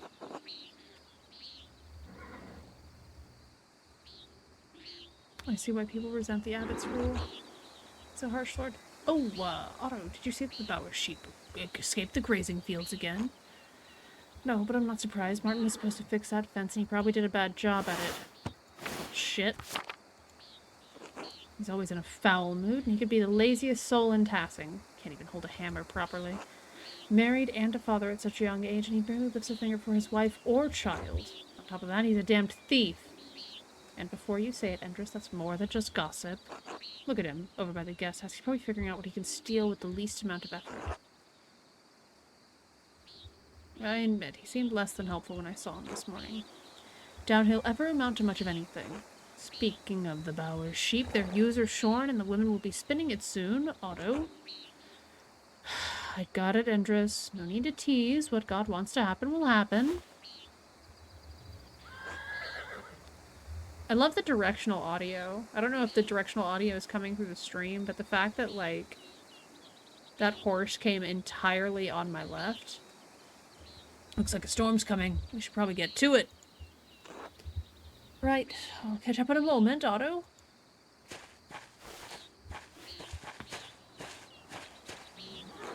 Oh, Andreas, say hello to Ava for me if you get a chance. Of course. I should return to work in the scriptorium until later. The nones? Time to get back to work. What? Martin's a little shit. What's happening here? Carl? God bless you, Andreas. Hello, Brother Matthew. What are you doing out here? I thought you were aware that in addition to my role as Kirsau's sacrist, I tend to the shrine of St. Moritz. He is the patron of Tassing and Kirsau both, so it is my duty to ensure his reliquary is well cared for. The shrine is always beautifully kept. Whenever I visit, I always leave inspired. The martyrdom of St. Moritz provides inspiration to us all. You are familiar with the life of St. Moritz, are you not? I've been so focused on my masterpiece, I never had a moment to learn about St. Moritz. Well, you ought to learn something about Tassing's patron saint while you're here. By all means. St. Moritz is most widely known for his martyrdom at the hands of the Romans. He protected a town of Christians from slaughter, and in turn, he and his legion were decimated.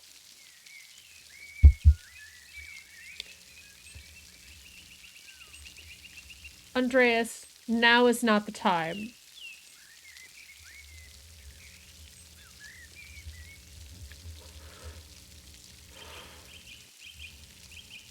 I'm so tempted, though. I'm gonna go with the next one. What do you mean his legion? Wouldn't that mean he was a Roman soldier? Yes, he was a Roman citizen and led a legion made up entirely of Christians into Bavaria. When he refused to kill the Christians, even though they were traitors to Rome, the emperor had his legion massacred. I suspect y'all are aware of Rome. Most of the pilgrims who visit come knowing only this, if anything, about his life. However, Tassing venerates St. Moritz because he was the one to convert the town and save it from destruction.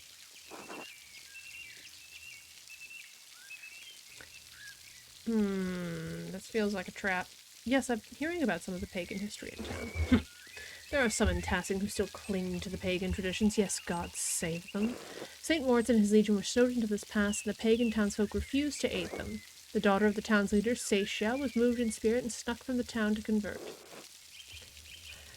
Hey, Gentu, how you doing? And I appreciate you opening up my stream. Hope you're doing well as well. She led Moritz to a spring, and as soon as she was baptized, the snow melted, revealing all manner of fruits. Moritz and his legion were saved by these miraculous gifts, the town was converted, and the rebels fled into the mountains. So how did Moritz's hand end up in Tassing? The Roman soldiers dismembered St. Moritz for fear he would resurrect like Christ. The Christians of the town fled with his body so that it would not be further desecrated, and his hand was preserved here. What an astounding story. Thank you for the history lesson, Brother Matthew. You're welcome, Master Mahler. God bless you. Till later, brother. Who is Carl? Oh, hello, Andreas. Hello, Carl. You seem busier than usual today. I'm behind in my work. Yeah, it's so this is the game Pentiment, which is made to look like an illuminated manuscript, and so far it's labeled as an RPG and an adventure game. So based on like mechanically, it seems like a point and click game with RPG elements where you like build your class and everything. So I've actually built, like, you get to choose your backstory along the way. It's really cute so far. I'm behind my work. I went up to the shrine of St. Moritz this morning to pray for his aid. The candle I lit it all but burned away. I was there so long. Now I need to catch up. Yeah, it's really cool. And I love the art style is really cool. Do you go to the shrine very often? I usually go every autumn for a good harvest. Now that Helena's pregnant, I've tried to go pray every week. My mother had trouble in childbirth, so I've been paying visits to Moritz's hand and Seisha's shrine to pray for their aid. I mean, I agree with you. Be better off preparing for the child, but it's not something you say. I hope that the saints hear your prayers. Thank you, Andreas. So do I.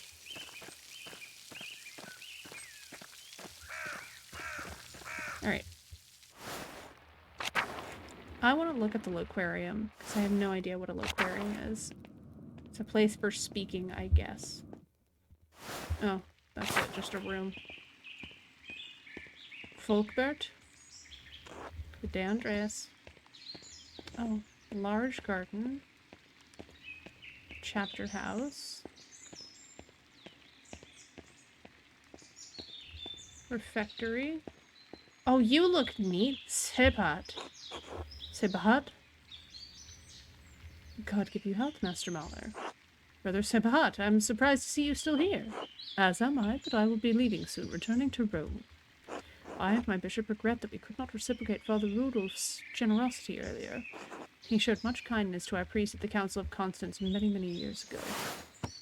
Council of Constance, meeting of bishops that took place between 1414 and 1418 in the Diocese of Constance to end the Papal Schism. It was also notable for the condemnation and capture of the Bohemian theologian Jan Hus. Will you remain in Rome? That is up to my bishop, but I will miss these mountains in any case. You should travel to Ethiopia, Master Muller, and see the highlands. God has blessed my home with a wondrous beauty.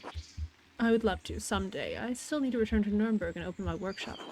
Yes, someday. Until then, if you're ever in Rome, I may still be around. I've only made it as far as Florence, but I'd like to see Rome. By the way, if you have some time in the next few days, it would be nice to share a meal with you and some of the townsfolk. The townsfolk?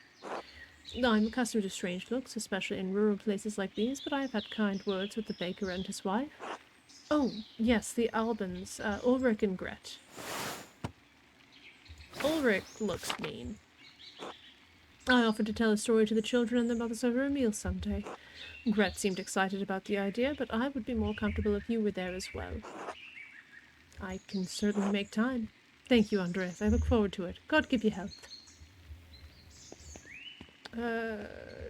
Dormitory. There's not really a direct route to the scriptorium.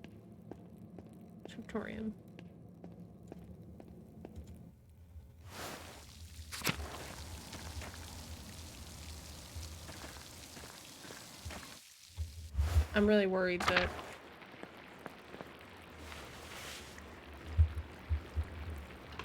Well, bright side. All the books that were taken out are returned.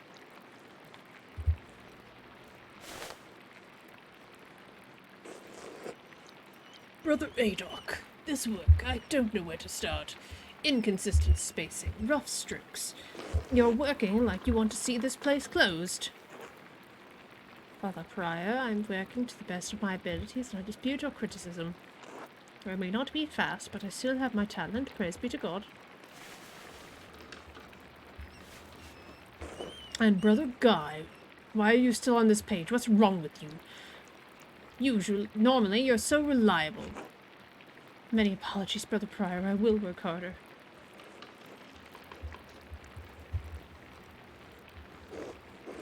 Piero, I can't believe this. Baron Rothvogel has come to check on his progress, and this is all you have? You should have finished this months ago. Is your mind so corrupted by age that you didn't notice the seasons have changed? Well, you're not the one who'll have to answer for it, so why should you care? Typical.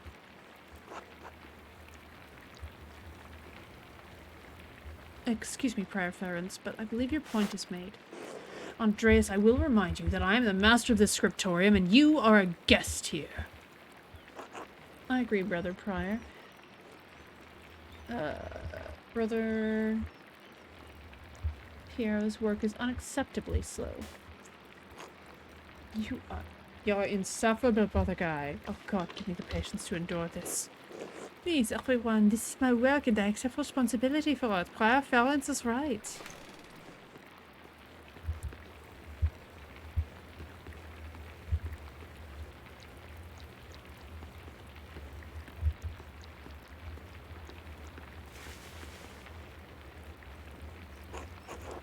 Prior Ferens, is this mine? It must be, yes? It is, my lord. I can explain. Oh, no, I don't want excuses. I've come all this way and I want to be honest. Have to be honest, I expected more. It's nowhere near finished and the style is... well, it's very old-fashioned. I thought I made my desires clear. I feel like my generosity toward Kirsa was being taken advantage of. Am I the fool in this sad story? No, of course not. My lord, never. We can fix this, of course. Of course, we only want to accommodate you.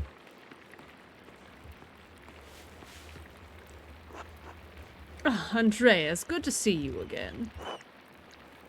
My lord. Father Gano, why not have Andreas complete the rest of the illustrations? He's clearly capable.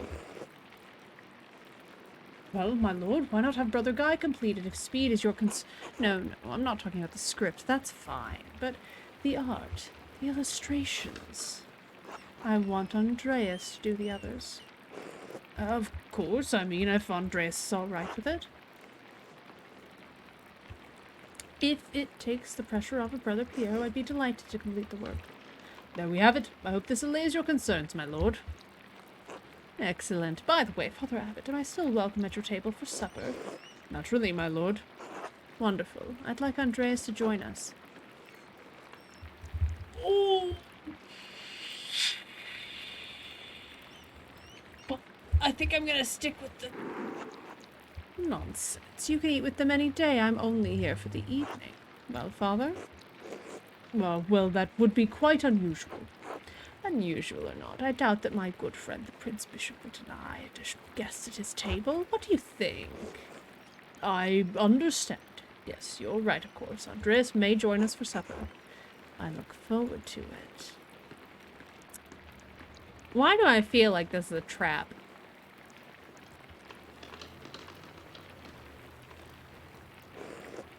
You had this planned.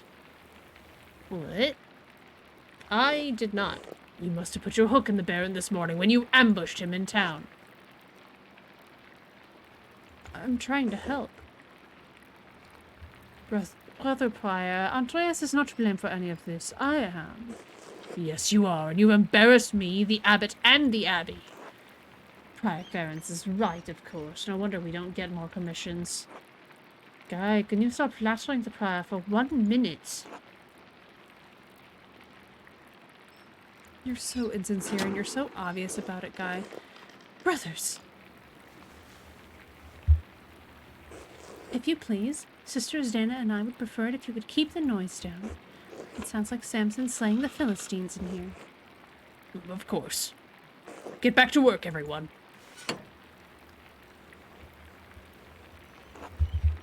Well, that was not wonderful, but there's nothing to be done about it now. I'll finish my work here and wash up in the lavatorium for supper at the abbot's table.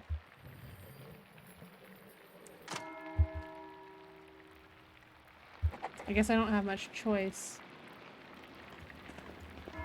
Okay, where's the abbot's table? Courtyard and lavatorium? Okay.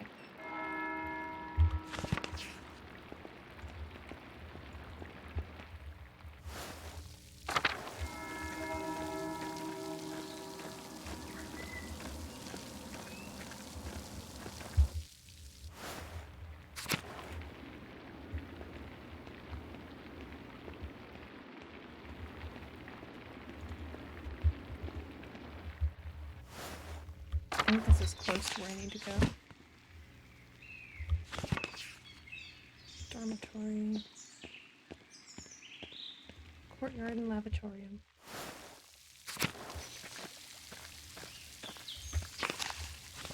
Is this not where I need to go? Where do I need to go? Give me some food for dinner. I should see if lunch is done. Someone's invited me to use the abbot's table. I'm not sure I'm welcome, but I can't refuse the invitation. I should wash up at the lavatorium in the cloister and then join the brothers in the refectory. Okay, the lavatorium. So I guess it's... Alright, we've got Gret. We've got... Oh my god, there's so many people on this. This is actually... It's got like a full cast of characters.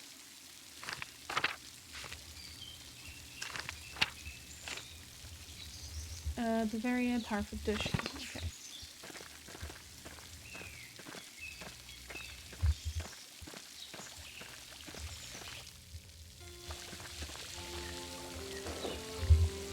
So yes, I'm so glad you'll be joining us for supper, though the circumstances are unusual to be sure.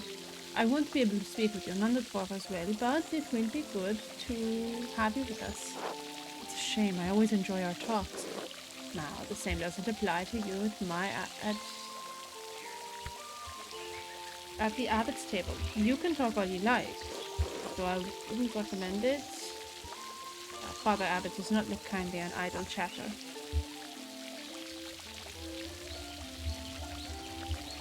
I wish you could take my place, Brother Piero. You deserve the honor. Anyway, I'm sorry for how the prior treated you. It's not fair. It's humiliating. You know, my son. There's no need to worry about me or my pride. And we all need a taste of humility from time to time to keep our feet on this earth. No, Andreas, you are my pride. I cannot claim to have taught you much, but I am proud to have known you and your work. And when you leave all of us at Kiosa, I'll be behind. You can call upon your friend Lawrence, the Baron Rotvogel, to help you in your career. He's wrong, you know. Ference is wrong about you being slow. Don't trouble yourself over it. Time passes for us all, things change. The future will rise over the present. You need not fear it, any of it, so long as you remain true to yourself and God. Now I must hurry to the factory to join my brothers. I will see you inside.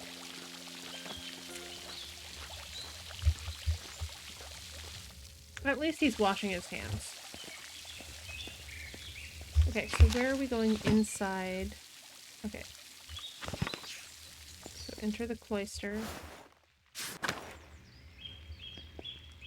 And then the refectory.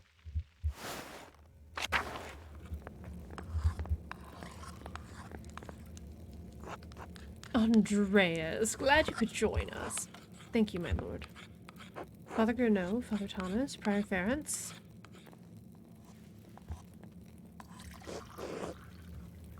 Simon Peter answered, "You are the Messiah, the son of the..." Oh, Simon Peter answered, "You are the Messiah, son of the living God."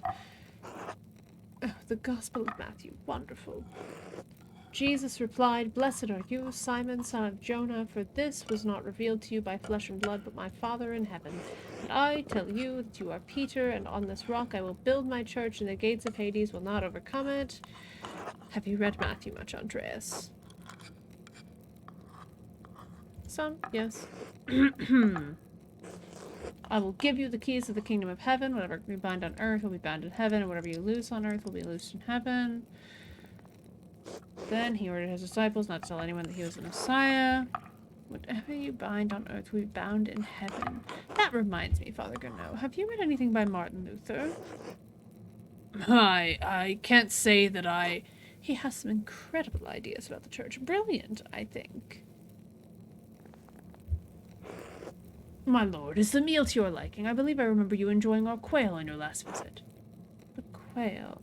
My God, Father Abbot, the quail's fine, but don't you think Luther's ideas are worth discussing? He's talking about the future of the church, shaking things up in a way I don't think we've seen before. Father Thomas, you see value in his ideas, do you not? My lord, I mean no offense, but I do not. Brother Matthew, yes? How appropriate. What are your thoughts on Luther's attacks on the church's sale of indulgences? Baron, please do not involve the other brothers in this conversation. Fine, fine. What about Andreas? Oh, no. Oh. Certainly, a man who attended the same university as Martin Luther can spare some thoughts on his work. He's really put me in a difficult position.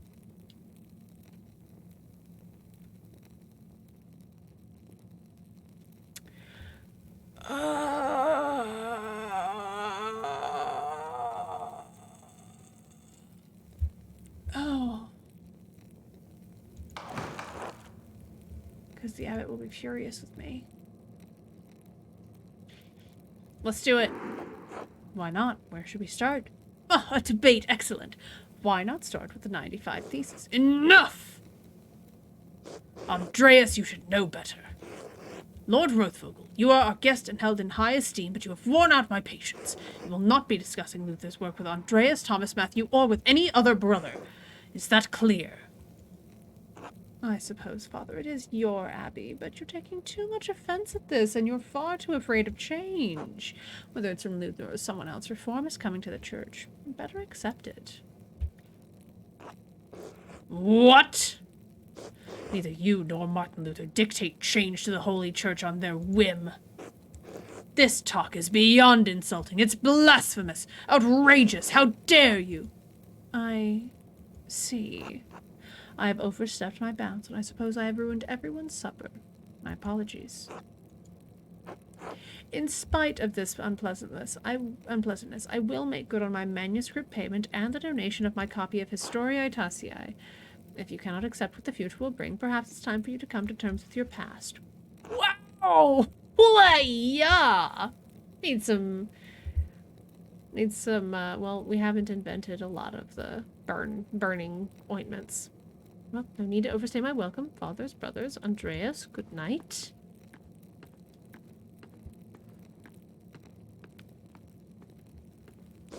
Why, Andreas? Why did you engage him? I expect better of you. Now then, I must ask you to leave so I can speak to the brothers in chapter privately. Brother Piero, please accompany Andreas out. I will take my leave as well. Good night.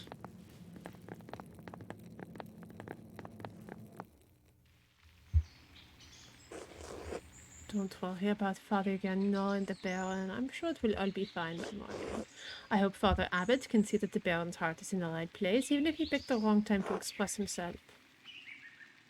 I think the Baron should apologize if he wants to be forgiven. Think on Matthew, Andreas. Our forgiveness should come like God's love, freely, without condition.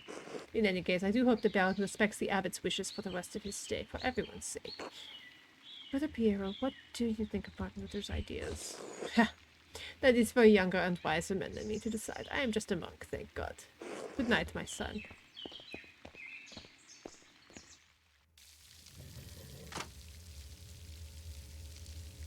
Oof. All right. What a choice. I wonder. There's still a lamp burning in the guest house. Lorenz must still be awake. I wonder how he's doing. What was he thinking? He's a baron, but he couldn't have expected that to go well. Storm doesn't seem to be letting up anytime soon. I should get back to the Gertners. I don't know. I'm curious. Okay, I can't just knock on the door. Damn.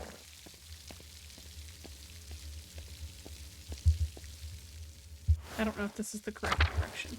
Yes, it is. Okay. Huh?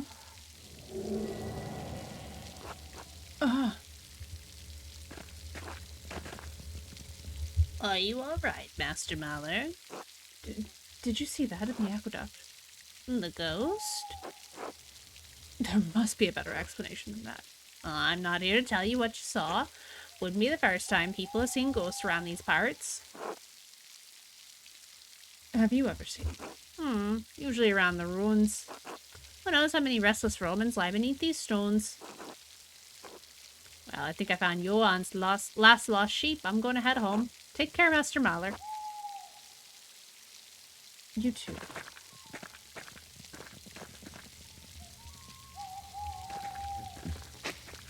Iris is beautiful. It's big. Oh, interesting. Okay. So they replaced the Herms. They replaced the Herms with the, okay. Satia, France Ballard, Widow Kemperin.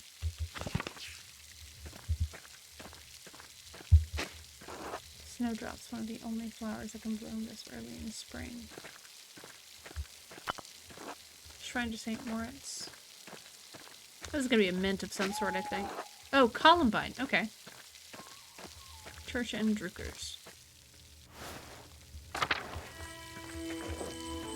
No! Pale horse, still on the floor. Hello, are you alright, Henry? Mateen, the pale horse, death! Monastic hour corresponding to 2 a.m. It's used for the night prayer.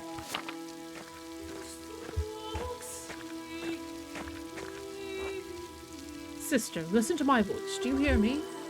Do you hear me? Yes. Yes, Father, I hear you. Am I here? Is this now? Yes, you are with us, and this is now. I apologize, Andreas. I imagine that must have been quite a alarm. Is she all right? She is, yes. Sister Amelie is a mystic, gifted with visions when God sees fit to give her one. Some are more frightening than others. Does she live in the church? She lives there, yes. I'm a little surprised you haven't noticed her before. If you came to Mass more often, you would see that I give her communion through a window to her cell. Her cell? She is an anchoress, a religious hermit so devoted to God that she has enclosed herself in a cell next to the church. She is dead to the world but continues a life of prayer and religious contemplation, and sometimes, ever so rarely, she receives great and terrible visions. Is she local to Tassing, or was she a nun at Kirsau? Neither. She came here from a Benedictine abbey in Lower Bavaria after it burned down. I am her confessor and caretaker. Many anchoresses are not literate. I write down her visions to help interpret them. I thought all of the monks and nuns at Kirsau could read, even poor Brother Filbert.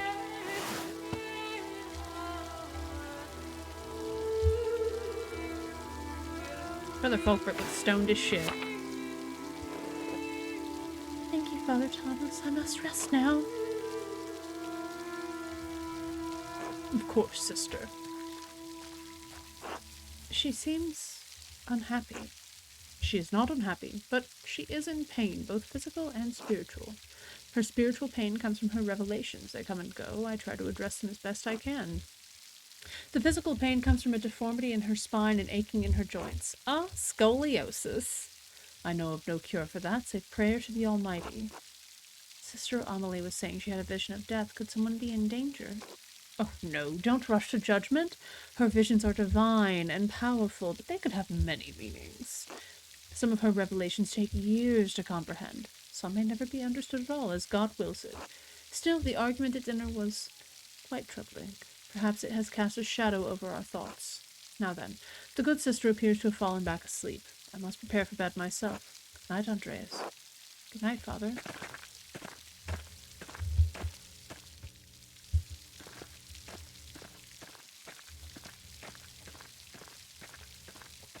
I apologize to the Druckers for missing dinner. can't. Okay. I wanted to apologize to the Druckers.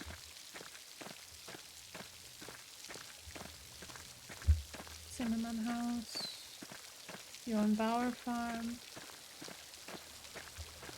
Gärtner Farm.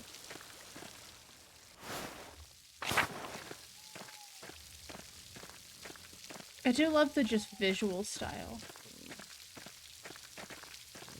It's a really clever way to tell a story set in the... What the fuck is his head on?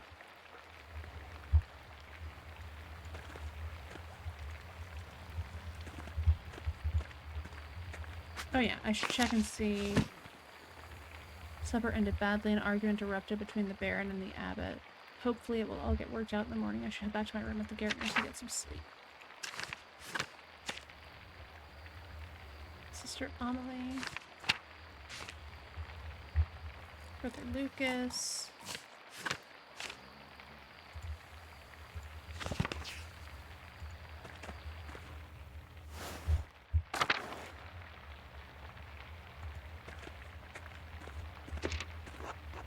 Tricks.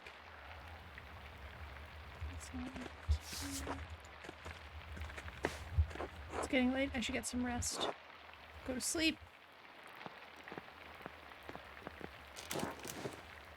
Did his bed just fart?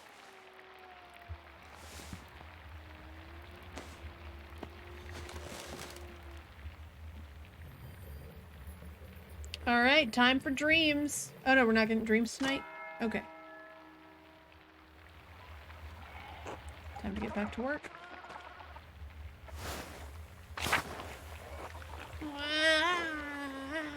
Shh, it's all right, Ursula. Good morning. Do you need any help with Ursula? No, a little crying won't hurt her. Besides, I think we've gotten almost all the leaks now. Ursula's my first child, and she's been a handful, but I think I have the hang of it now. Big York has been a godsend. He helped Christine with Ava when she was a baby. I never took you for a family man, Andreas. I have 2 older brothers, both married, so there are plenty of nieces and nephews for me to play uncle to. I appreciate the offer. You'll make a fine husband, Cynthia, Andreas. Ugh, when will the storm let up? It's been going all morning. Peter and you are outside trying to deal with the flooding as best they can. Oh, is the farm in danger? There's always a danger with this much rain, but we've lived through worse. Whatever happened, it will be as God wills it. We must have faith in Providence and endure what is to come. Oh, I have some food for you.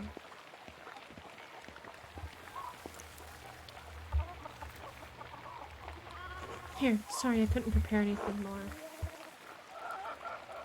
Thank you. Otto wanted to say hello, by the way. Oh, he did? Good. Thank you. Have a good day at the Abbey, Andreas. Try to stay dry. Thanks. You too. Good luck. Be good, Ursula.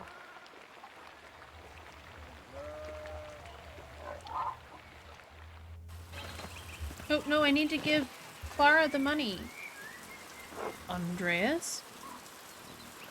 Oh, I didn't see that the wall was broken. Is that from the flood? It is. It must have broken in the night. Some of our sheep escaped. We'll have to track them down later. This is the way it always is. Rain falls in the Abbey and rolls downhill to us little people. Well, it's hard to blame the Abbey for that. That's just how rain works. There's a reason we're down here and they're up there, Andreas. Anyway, I have to get back to this. See you later. No, because I also need to give Clara the money. Hello, Andreas. Hello, Clara. I have something for you. Oh? This should be enough to pay my rent and the tax you owed the Abbey. Andreas! This is far more than your rent payment. I can't accept this.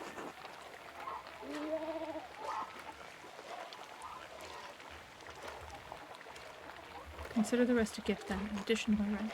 But, Andreas, how did you even find so much coin? Are you sure you'll have enough to spare for yourself? I convinced Brother Matthew to pay me a little early. God bless you 1,000 times. You don't know what this means to us. I'm happy to help, Clara. It's the Christian thing to do. You're a good man, Andreas. Thank you. I'll let you move on with your day. God bless you.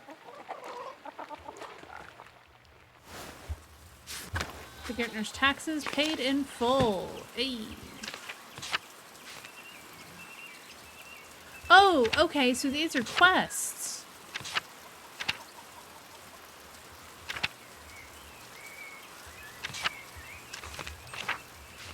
Okay. Okay.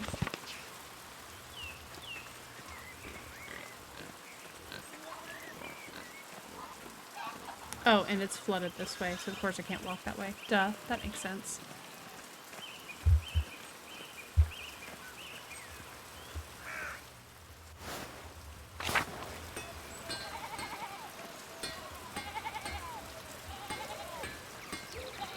Okay, do I have to go, I guess, the long way around? Central town.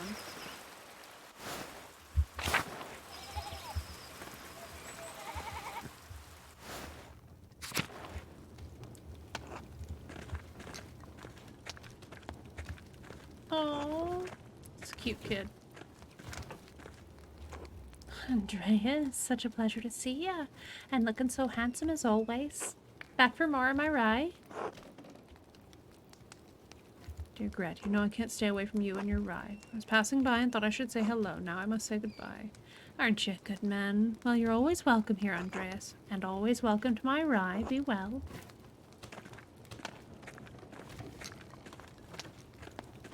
Cool. That was a cute interaction.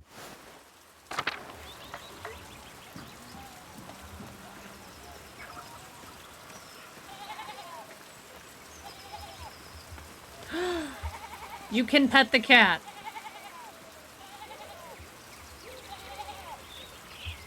Oh, that's actually it has the aesthetic of one of the cats that's in an illuminated manuscript while also still having the movement of looking like a cat. That's a cute detail. Who the fuck is this fucking dude? Oh, is that Lucky? The the stone worker? Father, I said this before, but it isn't good that the water drains here so quickly. It's affecting the foundation. It needs to be looked at. I understand, but if you dig here, you may be disturbing the bodies decomposing in the yard. Of course, Father, but they're going to be dug back up again anyway. Yes, but why disturb them unnecessarily? It's your church, Father, but you can't put this off forever. The foundation's going to crack. I understand. Perhaps after some of the bones have been moved to the ossuaries. Thank you, Lucky. Oh, good day, Master Mahler. Good day, Father Thomas. I didn't mean to eavesdrop. Oh, worry not. Lucky was just reminding me of the danger severe rainfall can pose to the foundation. God looks after his flock, but sometimes the pen requires an earthly hand. It will be taken care of. God be with you, Andreas. And with you, Father Thomas. Until later.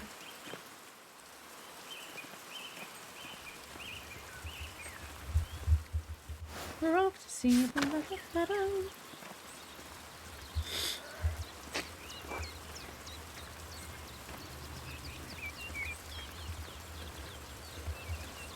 Hey, Till. Hello there, Master Mahler. Hello, Till. Bumped into any ghosts lately, yeah? No, not since we last spoke, but good. Have you ever seen a nicer view?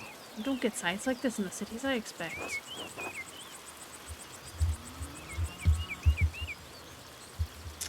It's hard to believe the Romans built a town all the way out here and we just let these structures fall out. Oh yes, the old Roman ruins, Tassing's full of them. Quite marvel they are. Don't pay much mind to the writing on them as I can't read Latin myself, but you might enjoy giving them a look. If you do, you'll have to tell me if they match the old legends I read about. Sort of old legends. Well, when Father Matthias was abbot, he would let me borrow books from the abbey's library. I think I read through half of that library before Father Gernot became the abbot. He and Father Thomas are strict about which books should be read now. Yeah, that tracks. Books should glorify God, they say, not discuss the old pagan ways. Still, the accounts of the Romans in Tassing are my favourite. That old book talked about how the Roman knight Gaius Metellus defeated the, Rhytii, I think it was. Heavy snowfall had him caught in this very valley. Barbarians on all sides when... Mare? Does it say Mare? Oh, Mars. That's an S. When Mars sent a wolf to the night. Mars, Roman god of war.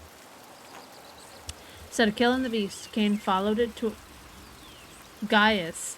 Good lord. See, this is why I was like, that writing may be awful. Gaius followed it to a magical spring with trees covered in all sorts of fruit. Mars provided the wolf and the spring, and Gaius Metellus founded Tassing after defeating the barbarians to honor Mars. That's where all this comes from. Sounds a lot like the story Brother Matthew told me about St. Moritz, about the Roman god, so. I hadn't thought of that. Both were snowed into this valley, weren't they? And saved near a spring. I wonder if it's the same story.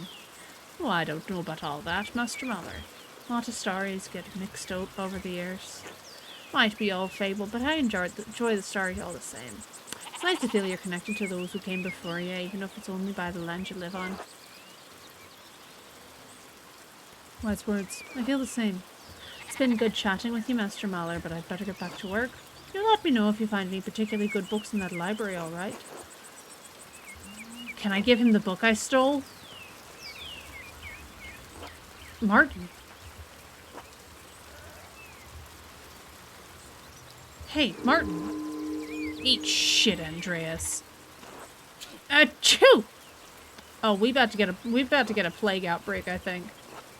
I should get to the scriptorium. Gernot will give me an earful if I'm late again.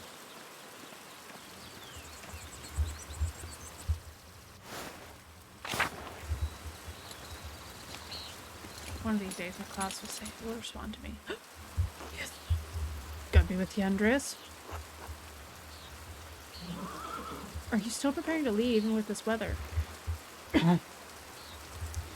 Weather's unfortunate, but the Baron's wife, Lady Salamea, will be arriving today.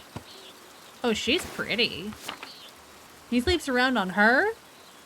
He ain't got good taste. My lord intends to depart as soon as she arrives. How long have they been married? 7 years now. She's a fine woman, a true lady. I was hoping to bid farewell to the Baron before he leaves. I'm sure he would appreciate that. He spoke highly of you before he went to bed. He was glad you were willing to debate him at supper, even though he's sure the abbot will hold it against you.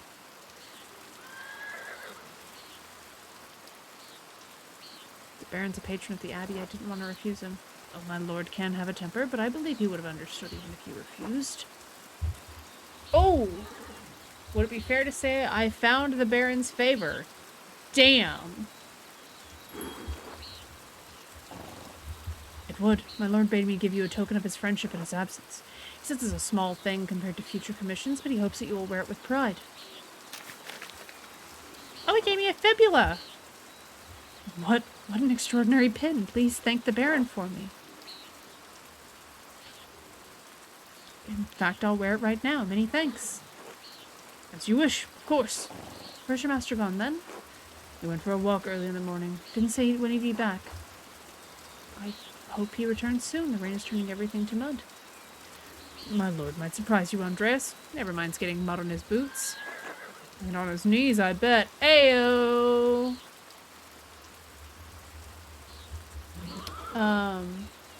What was I doing? Of course, I'm the one who has to clean them. Baron seems to be quite an unusual man in many ways. Maybe so. I only know him as my lord for these last 7 years. That reminds me, did you see a short, surly-looking young man in a hat on your way up this morning? Ah, that can only be Martin Power. He ran past me in the meadow as I was walking up the hill. Quite a hurry. That would explain my lord's missing rings. You believe he stole from you? From me, no. From my lord. 1 gold, 1 silver, a handful of gulden. I think that's another, gold coins. And a book the Baron was planning to give the Abbey. A book? The story of Tassie, I believe so, yes. I went to pack the Baron's things and they were missing. The boy is a known thief. It wouldn't surprise me if he's responsible for the missing rings. Would explain it then. Regrettably, he had an ample opportunity for his theft. Yesterday I caught the boy with the hat, Martin, I suppose, peering in through the windows. Could have admonished him at the time, but, well, he seemed harmless. It's a shame. I hope the Baron won't be too put out. My lord is a man of some means. He won't miss the gold or the rings. I do think he will be upset about the book. He was quite excited for the abbot to see it. In any case, I must finish preparing the horses. It was good talking to you, Andreas. Of course. Hope this rain lets up for you soon. God willing. Until next time. Until then. So can I do anything about that? Then again, of course fucking little shit stole the book. Martin's gonna be in some deep shit when it turns out he stole from the Abbey. Let's check out this shrine. I haven't done that yet.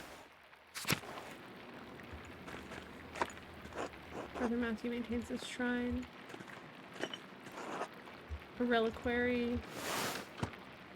Spear of Destiny, Lance of Longinus. I don't know how he would have held the Lance of Longinus.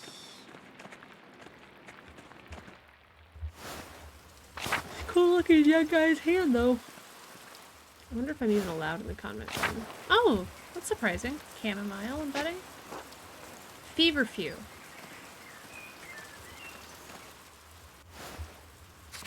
Oh, okay, that was...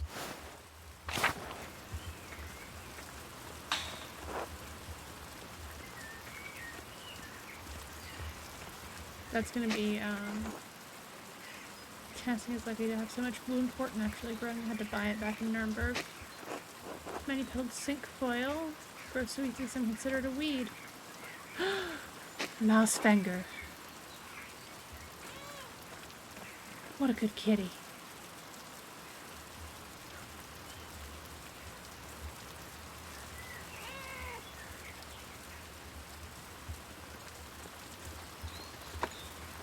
Sister Gertrude dries and stores all of her herbs here. Sister Gertrude looks like a delight. I want to be friends with Sister Gertrude.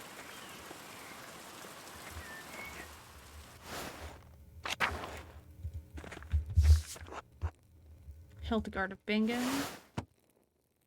Abbess, visionary, mystic, prolific writer.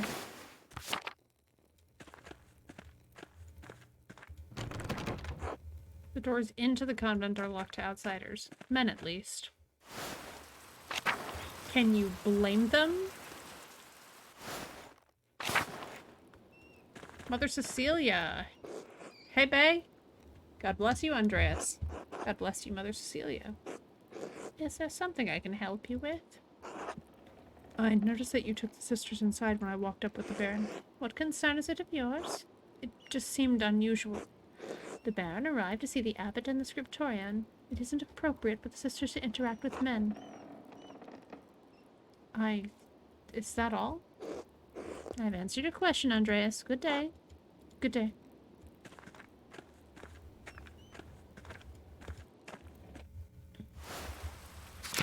I'm telling you, this bitch has some history with him. I shouldn't refer to him not as a bitch.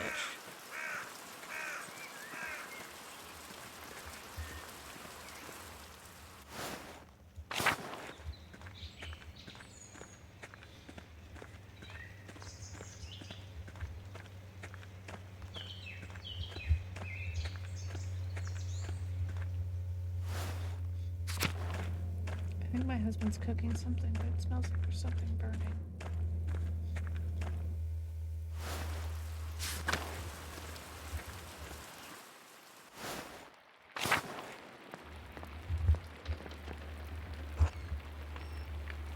Where's Brother Piero? Oh, this is wonderful. The rest of the abbey is soaked, and there's not a drop of rain here. Good thing the abbot had auto replace the roof in the scriptorium and library last month. With the calefactory next door, we can stay warm while everyone else is cold and wet. Wow, rude. Communal warming room in monasteries. Calefactories are usually attached to the cloister, but in Curacao it's part of the old abbey and therefore connected to the old scriptorium. It keeps the monks warm and the library dry.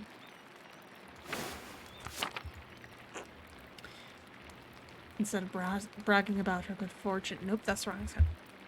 Instead of bragging about her good fortune, you should think upon your brothers and sisters. Nope, that's not it either. Lightly German was what I did. Oh, thank you for the hydrate reminder, Talius Goran. Cool name.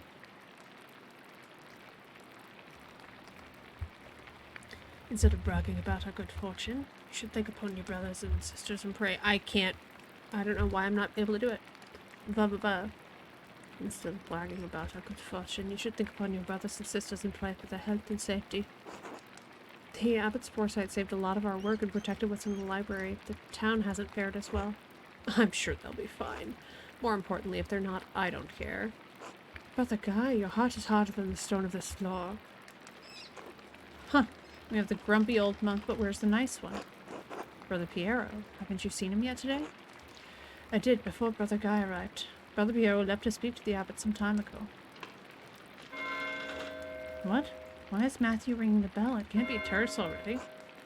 Pray it stops soon. Such cacophony is an assault on my frail ears. It's not stopping. I suppose that means we're being summoned to the chapter house? God, give me strength to endure the rain. It's 50 feet, old man. You'll live. God, give me the strength to endure this man. Nobody likes Guy, and I don't blame them. Guy is such a dick.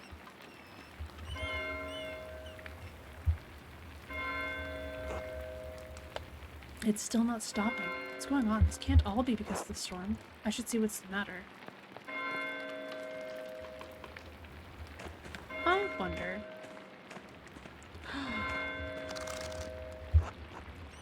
I wonder what Prior Ference is doing with this book. From the library of the University of Five Churches, the Hungarians call it pitch. That's where Ference is from. Doctor of Theology George of Gran. Friend of his?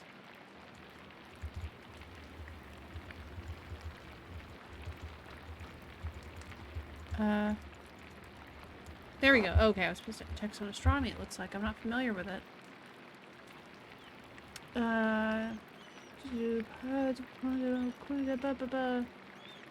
Necromancia Nobile. Whoa! Are we sure it's on astronomy?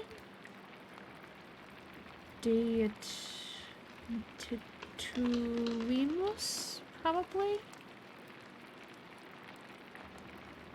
Mateus Lando?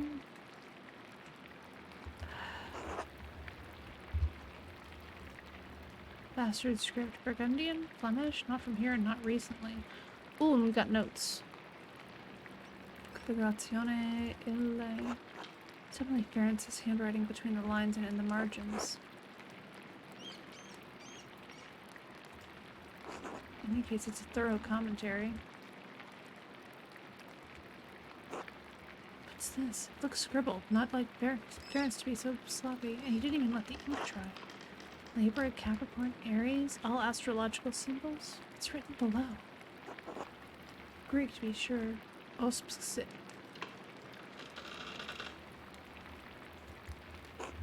Doesn't make any sense. It's not even a word, just a jumble of letters. Oh, good. This must be some kind of cipher. What's the key?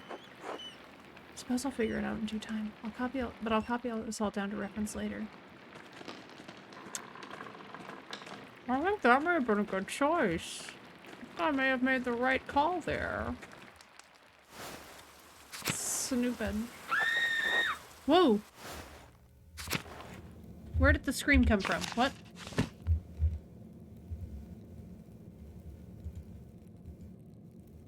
No, where did the scream come from? Literally. Do I know?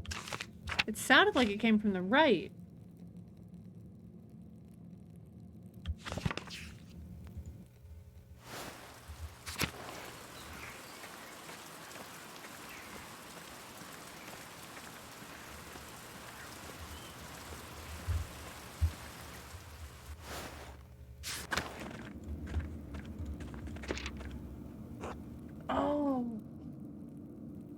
What's this, a Volvel?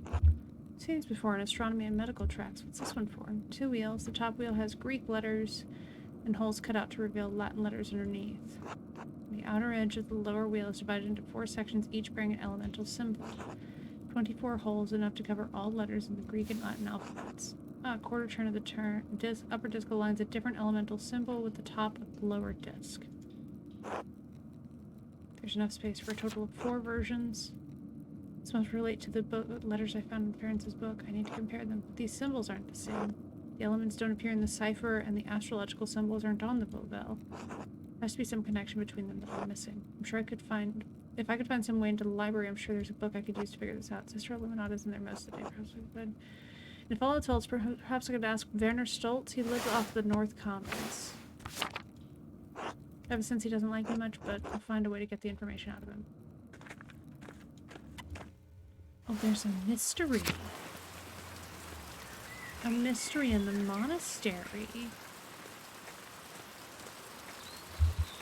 Oh. What have we discovered?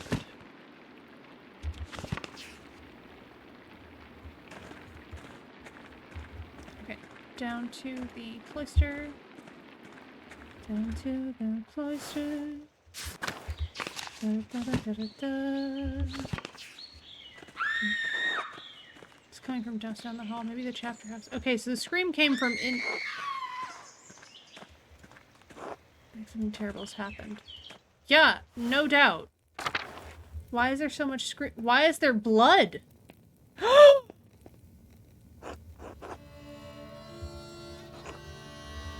What's happened? I think it's the Baron. He's been hurt. That is an understatement.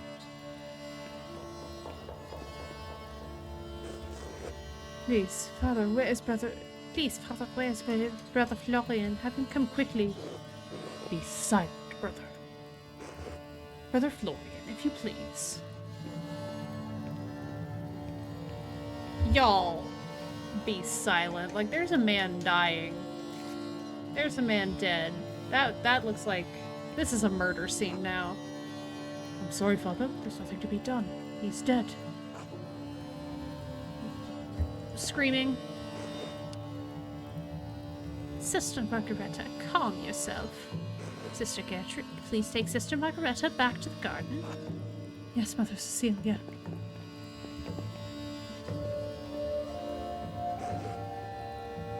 God protect us. Baron was a friend of the Prince Bishop of Freising. Why is he so worried about the Prince Bishop? The Abbey is odd in more than one way. Its existence offends some in the church. We're far from Rome and mine, that everyone wants to forget about us, but this could bring unwanted attention. Mainz, located on the Rhine River, Mainz is the home of the Archbishop of Mainz and Elector of the Holy Roman Empire and Primus Germaniae, the Pope's substitute north of the Alps. Florian, how easily do you think you could dispose of this body? Father Abbot, what are you saying? Why are you questioning me? Why are you wasting precious time? Do you want to see the soldiers of the Prince Bishop march up our steps and fling your brothers and sisters out of our homes? Do predele. Oh, so we got a couple languages in that section. Silence! Quite! Calm yourselves, all of you. Father Abbot, Baron Rothvogel's manservant, is already preparing to leave. Baron's wife should be here in a matter of hours. This is not the time for rash decisions. Yes. Yes, you're right. Forgive me. But then, what will we do? We must send the Baron's man to the court of the Prince Bishop in Freising at once. Mother Cecilia said the Baron said the Prince Bishop's archdeacon was in Innsbruck for the imperial diet. Even better, swift action will silence any whispers of impropriety on our part. Given the Baron's stature, the archdeacon will undoubtedly come to investigate immediately. We must cooperate with him fully and pray for a speedy resolution. Yes, yes, good. Thank you, Mother Cecilia. Brother Vorslav, please detain Brother Piero in the cellar until the Prince Bishop's manor... What?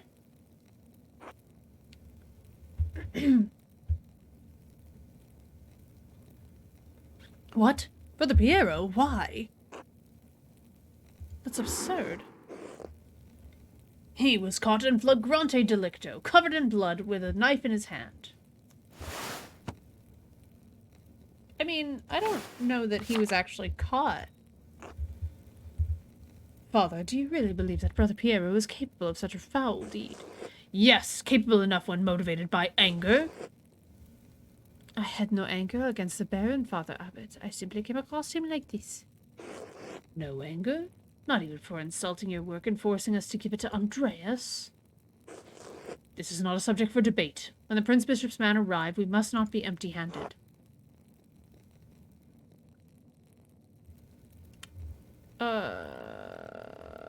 He wasn't angry. Anyone in the scriptorium knows this. Be quiet. This is not your affair.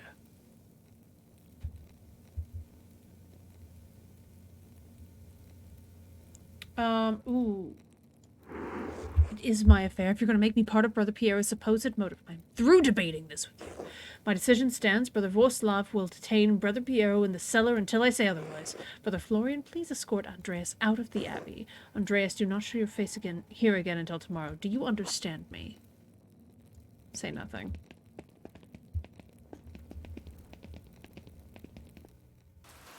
What a dick. Andreas, listen to me. I sympathize with you. I don't think Piero did this either, but this isn't the time to push the abbot.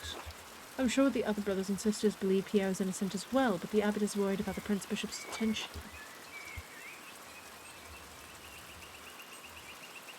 If you have any recommendations, I'd love to hear them.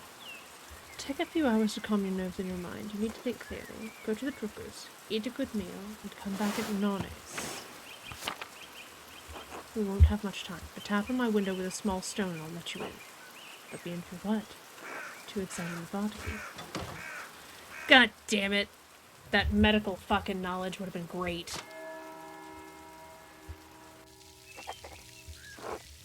I should follow Florian's advice and go to the Drifters.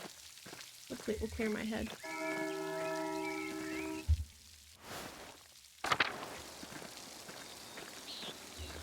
Damn. Well, I guess it means I'm likely not a suspect since I had the dude's approval.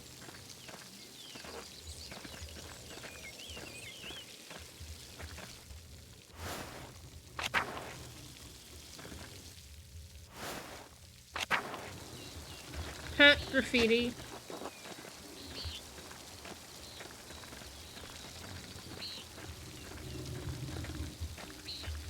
Ooh.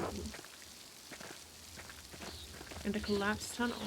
Not a suspect yet. You know what? That's a good point. That is a good point.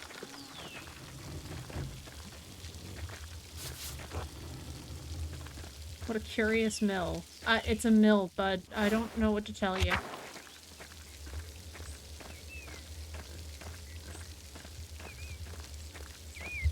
Yeah, not a suspect yet. The way the story is structured, it would make sense for him to become a suspect in, like, the second or third act. Hey, bud. Sorry for missing supper yesterday. Good day, Andreas. Back in the abbey already? It's only noon. Andreas, are you alright? No, something terrible has happened. Oh, God, what happened? No, forgive me. Come inside and sit down for a minute. If it's not an imposition, I'd appreciate a moment to rest. Not an imposition at all. My friends are always welcome in my home. Besides, I could use your opinion on something. I love the chicken art. And, like, I'm gonna be real. Marie, real pretty. Very pretty lady. Good day, Andrea. Should I fix you a plate? If it's not too much trouble, I'd appreciate it. It'd be my pleasure. This rain's got everyone's spirits down. Hopefully a good meal can cheer you up. Hello. Hello, Bertold. How are you? Sleepy. Come back to my workshop.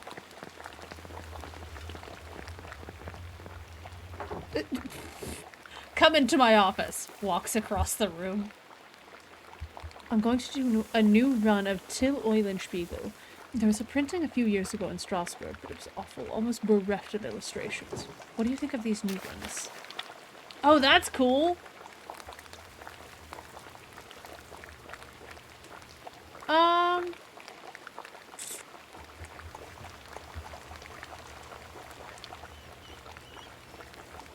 I do think the background is dense and busy, but I think that could easily be, like...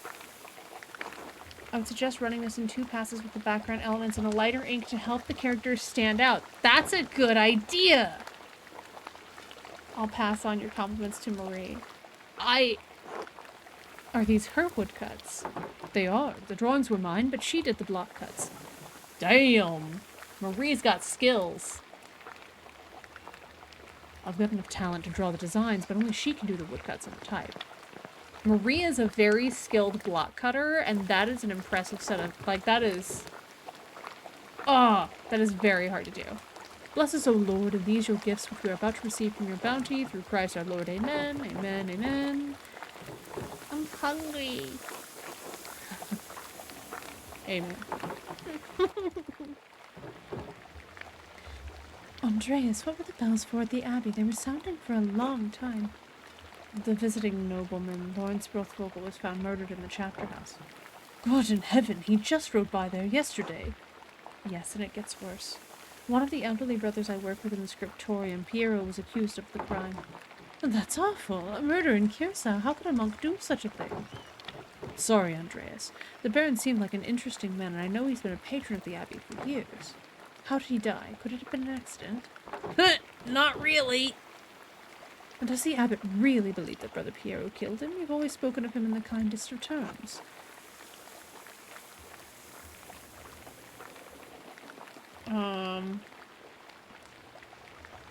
It seemed like I'm gonna overshare. I'm gonna do it. This is a point and click game. Oversharing sometimes works. It seemed like Lorenz had been stabbed, but I don't know. There was a lot of blood around him. No, I can't believe Piero did it. Can't imagine him harming anyone. Stabbed? It's hard for me to imagine a monk doing that as well, but who knows? So, but could it have been one of the sisters? Oh, that's a thought I hadn't actually considered yet. But if it wasn't Brother Piero, who do you think would have done it? I did see Lucky Steinauer got into a shouting match with Lawrence yesterday, just before I walked by your place. Lucky? Why would he have caused a shout at a nobleman? We got sausage, we got egg. Oh my god, Spätzle. I love Spätzle. There's probably something else going on that you wouldn't know about, dear. What do you mean by that? I'm not one to trade gossip, but if you really want to know, talk to some of the other women in town. Mother Cecilia up at the Abbey. Could it have something to do with the nuns? Would Lucky argue with Lawrence about nuns? Oh, there's no need for that. Lucky's a forthright man. I'm sure if you ask him, he'll tell you what the argument was about. Thank you both. It's good advice. There's something else, though. When Lawrence and I were walking through the meadow, the widow Kemperin came out of the woods. I don't know why it's giving me these for people I've already met. Yes? Well, she cursed him. I'm not surprised. Ottilia's late husband, Rannick, ran afoul of Lawrence on his last visit to Tassing. I don't remember the details, but Rannick died just last year, and Ottilia hasn't been the same since. She was always an old bitch, even before she was old. Klaus, that's enough. She's had to deal with a Job's lot in life. And now she lives all alone at the edge of the woods. There are rumors she's going to lose her property soon. I do pity her, even if she is a bit... woman. There should be some exception in the law for her to inherit. Women are not legally barred from inheriting. It depends on the details of the lease. Did she come from a wealthy family? She did, in fact. Wealthier than Rannick's, anyway. If the land they lived on was part of her dowry, she may make a case to lay claim to it or property of equal value. Well, are you a lawyer, Andreas? But enough about Ottilia. Is there anyone else you may have done it? I don't know if he has any ill intent, but Prior Ference has been acting strangely since the day Lawrence arrived. Perhaps an academic disagreement? I know they're both avid readers, both of classics and new works. On his last visit, the Baron bought a book on astronomy for me. I know the Prior has some similar interests. Astronomy? What book on astronomy? Would the Prior kill someone over a simple disagreement? It's not that outlandish. When I was in university, I saw men throw punches over small academic concerns. What is an opinion for some is a testament to faith for others and worth killing for. That may be so, but I've never seen that sort of anger in Prior Ference, not even when Guernaud was made abbot instead of him. Oh? Secrets. Afterward, he seemed bitter, but never violent. That just doesn't seem to be part of his character. So, Lucky, the widow, and the Abbey Prior? Anyone else? There was something strange when we approached the Abbey together. Mother Cecilia was outside with some of the sisters. Mother Cecilia scowled and took the nuns inside without saying a word. Sounds like they have a history, at least. Oh my god, now I just want bread and noodles. I do not know Mother Cecilia personally, but I've never heard anyone speak badly of her. If she had cause to dislike the Baron, I must believe she had good reason. Well, Andreas, it sounds like there's a lot to look into. Thank you for your care. It's helped me understand how I can help Piero. You're always welcome here, Andreas. Anytime. Yeah. You are especially welcome with this one.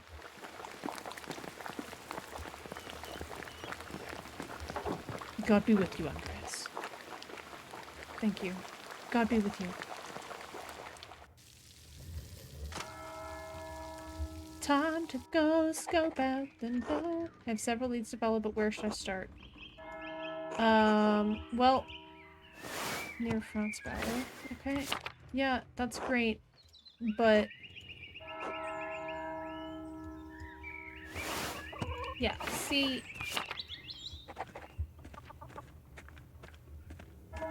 examining the body. The Archdeacon's investigation, McLaster parts. Stonemason's anger, speak with Lucky. The widow's curse, speak with the widow. Occult hands, connect the symbols.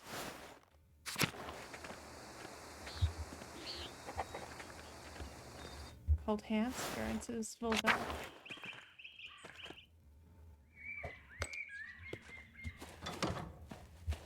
Throwing a stone, coming into the back door. Andreas, this way. There you are. I'm glad the storm didn't delay you. Now, even though I gave instructions that I was not to be disturbed, we must work quickly. Seeing a corpse up close can be unsettling for some. I hope you're up to it.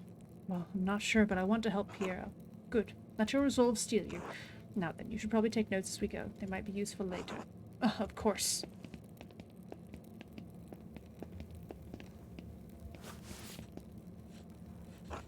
I will begin by inspecting his interior, starting with the face and head. No visible wounds, no blemishes, teeth in good condition, nothing unusual. Neck, shoulders, and chest are ordinary. I need to clean some blood away to examine the torso. Yes, there it is. A puncture wound between the 6th and 7th ribs. It's fairly shallow, though. I estimate it penetrated only about an inch. Likely came from his own hand. What?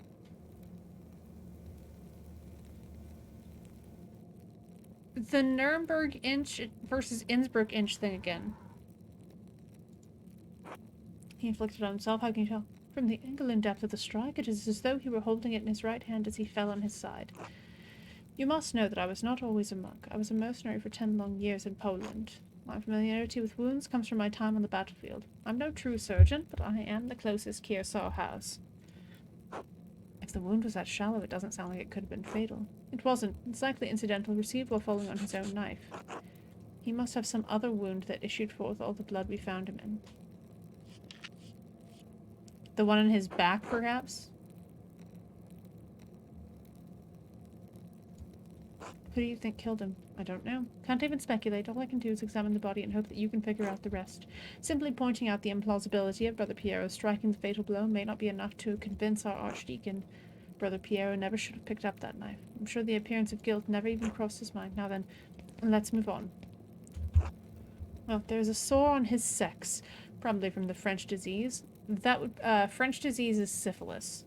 I doubt it had anything to do with his murder. Oh, that's not necessarily true. That could be a motive. I'm not familiar with it. It was first discovered 20 years ago by French soldiers visiting brothels in Naples. Anyway, it seems the Baron was not the most faithful husband. Not uncommon among the nobility.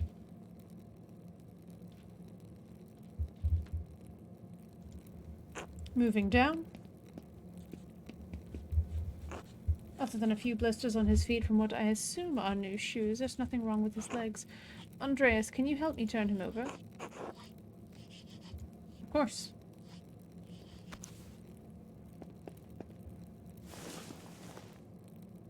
That was a clever censoring.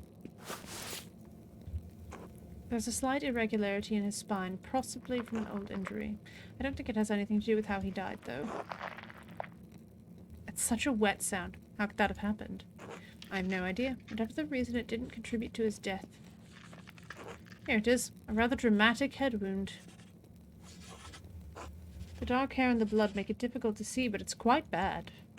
In my experience, I've never seen someone walk away from a head wound of this severity. Say nothing. The wound looks like it was caused by a single powerful blow from a blunt object, probably no more than 4 or 5 inches across.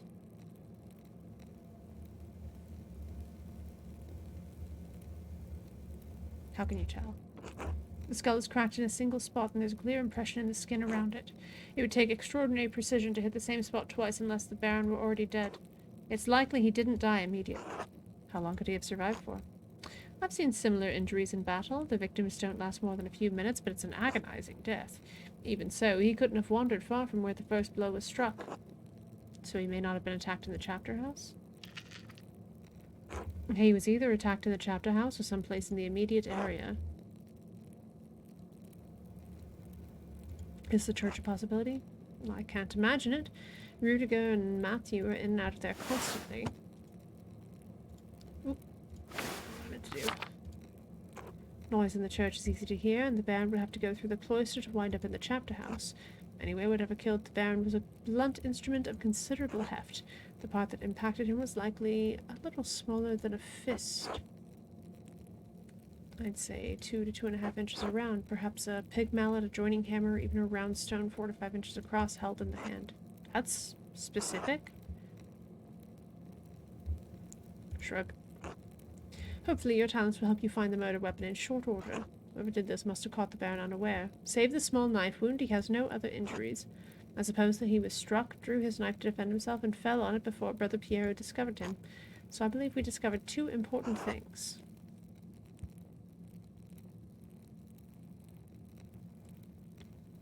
The Baron was killed by a blow to the head from a heavy, blunt object. Yes, exactly. If you can find what caused the blow, it may lead you to the killer. We also know that Piero didn't stab the Baron. We know that, and I suspect even the abbot knows that, but you may need more evidence to convince the Archdeacon. Oh, there is one other item of interest. I found it in the Baron's jacket, but didn't want to open it without you.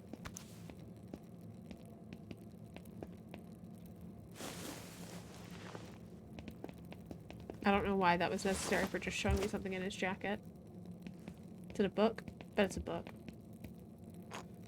A note of some kind. I trust you to open it more carefully than I would. Das Mädchen, das starb und die Unschuldige mit ihr.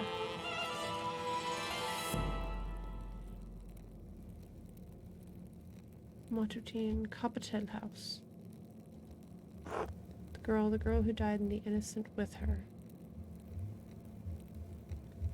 Yeah, okay, I can see that. Matine, chapter. The girl? What girl? And what innocent? Your guess is as good as mine. Unfortunately, I don't have much faith in my guesses. Can you tell who wrote it?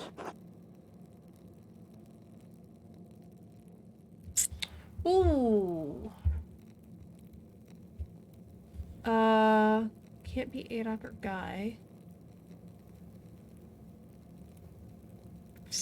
This is a highly refined Gothic script. As good as Adok and Guy are, I don't think they could replicate this. What? Really? If not them, who? I intend to find out. I wish you good luck finding the answer. Now, I'm sorry to rush you, but I must ask you to leave. Every minute you stay here is additional Are you expecting someone? Brother Florian, could you open up? It's Werner Stoltz, the physician from Tassing. Yes, sir. I'm in the middle of something. Could you return after supper? I'm afraid it can't wait. Father Gernot asked me to examine the Baron's body. All right, just give me a moment. Andreas, I need you to hide yourself. Of course. That is not a good hiding spot. You are right next to the body he's examining. That doctor looks like a villain. Dr. Stoltz, sorry to keep you waiting. Now, what did you need? The abbot wanted me to examine the Baron's body before his wife arrives. Seems unnecessary at this point, and I've just completed my own examination. Well, then what's the harm in letting me take a look? Dr. Stoltz, with all respect, I've finished. The cause of death is clear. If you had arrived an hour ago, I would have had no problem with your assistance. Assistance? I'm a university-trained physician. I can examine a corpse on my own without the help of a battlefield sawbones. Remain hidden. Regardless of your opinions regarding my abilities, the examination is finished. If you insist on inspecting the body anyway, I must insist the abbot tells me himself. What? Making me bring the abbot here is a waste of time. So is performing an examination on this corpse immediately after one was just completed. Idiotic. I'll return with Father Garneau presently. Go, go, go, go, go, go, go! That was close. Now quickly, leave through the cloister before they return. Of course. Thank you, Brother Florian. Think nothing of it. I'll see you tomorrow. Until then.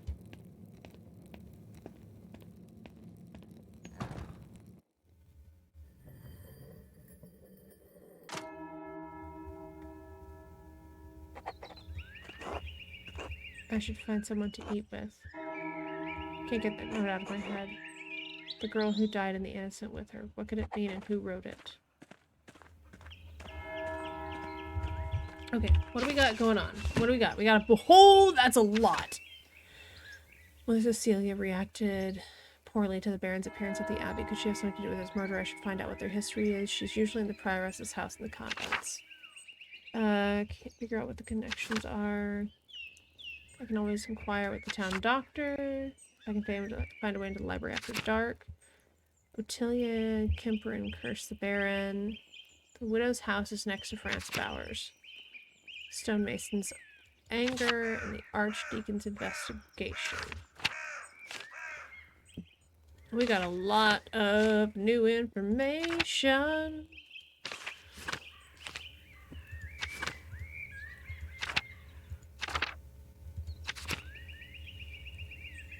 Oh, Brother Sabat is from the Ethiopian church in Rome. That's cool.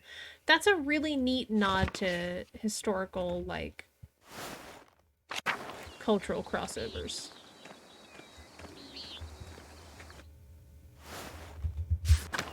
Okay. So...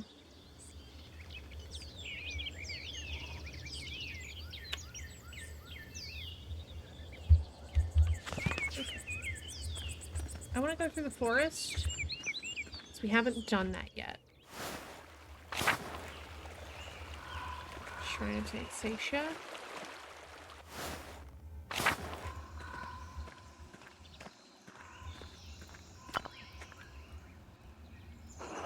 Carving of Saint Sasha looks quite old. That looks like Artemis. That does not look like Saint Sasha. That looks like Artemis with a basket, like some sort of rural Artemis.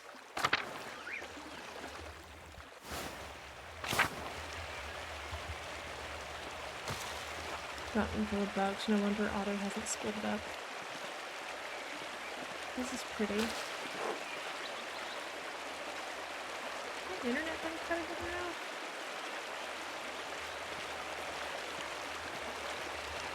The old salt mine. Oh, how interesting. Peasants' old salt mine. How the town made money before the Imperial Road opened up.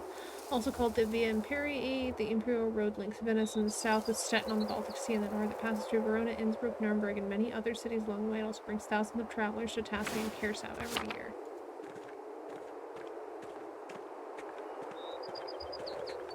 That looks like a... That looked like a gravestone.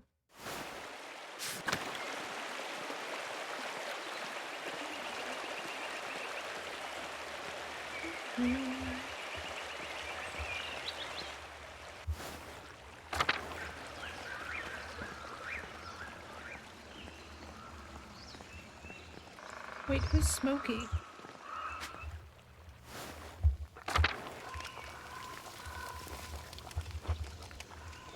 Whoa, Master Mahler? Yes? We met once before, I think. We were drawing something by the waterfall. I'm Smokey. Well, Adam, but people call me Smokey. You're the charcoal burner. Yes, I have to stay out here in the forest, no, at the kiln. Is there anything I can do for you? No, just being friendly. Of course. Good to see you. Václav. Oh, hello. Hello, you're not a local, are you? No, I'm staying in Tassing briefly. Is Smokey a friend of yours? No, I mean, I didn't know him before coming to Tassing, but he's let me stay with him. Yes, I suppose he is. People don't much like Romani. Most folk despise anything that's different. I'd like staying on the edge of town.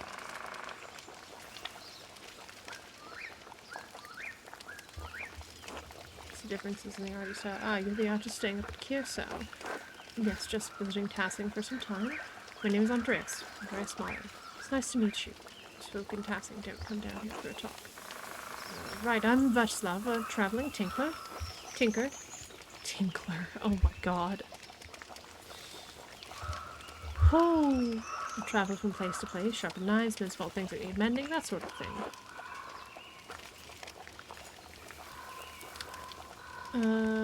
Something I'm crafting myself, well enough in my household, but not to make a vocation of it.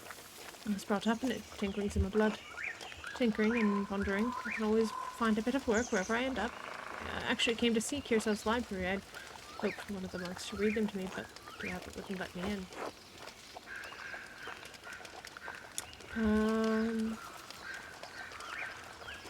No one's allowed inside the library except the sisters. I'm not surprised they turned you away. Oh, what were you looking for?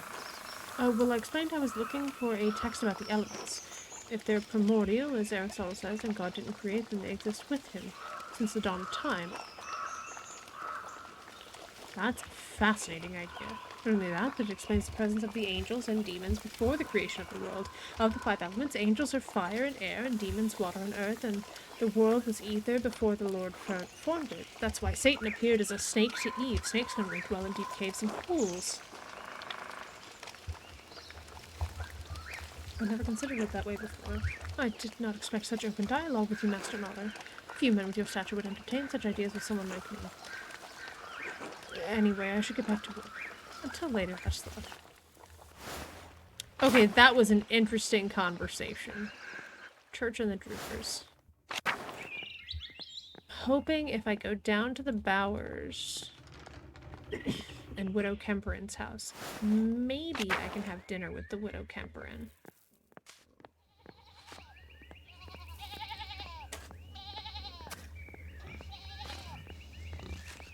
Ah, Widow Kemperin's house must be that one.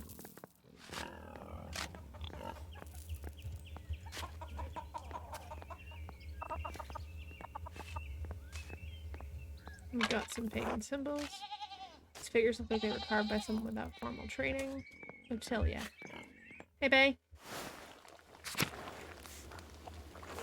You want something? I was hoping we could sit and have dinner. This must be Ranig's cane. It's strong and sturdy, and here the head is broken off. The break looks recent. Otilia uses cane to kill Lawrence.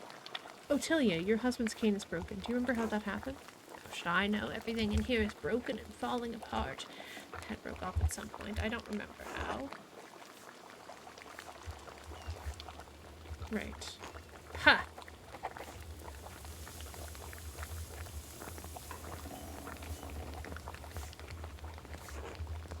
Okay, so that's all we get.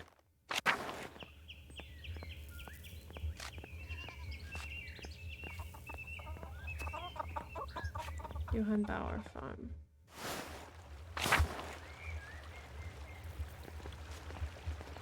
What's this?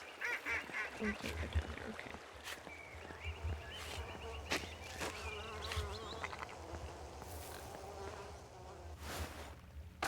Oh no, I can get to the Gertner farm from here. Okay. But I think we are gonna have to call it for the night. It is 2 minutes to 11. I'm getting tired. I will have to thank everyone for hanging out. This has been great. I am really intrigued by the mystery here. It's super interesting. So, I want to thank everyone for hanging out. Don't forget to keep yourselves warm, keep yourselves clean. We'll be doing more Dwarf Fortress on Sunday, where I will be playing in the, oh goodness, what's our new... I can't remember our current castle.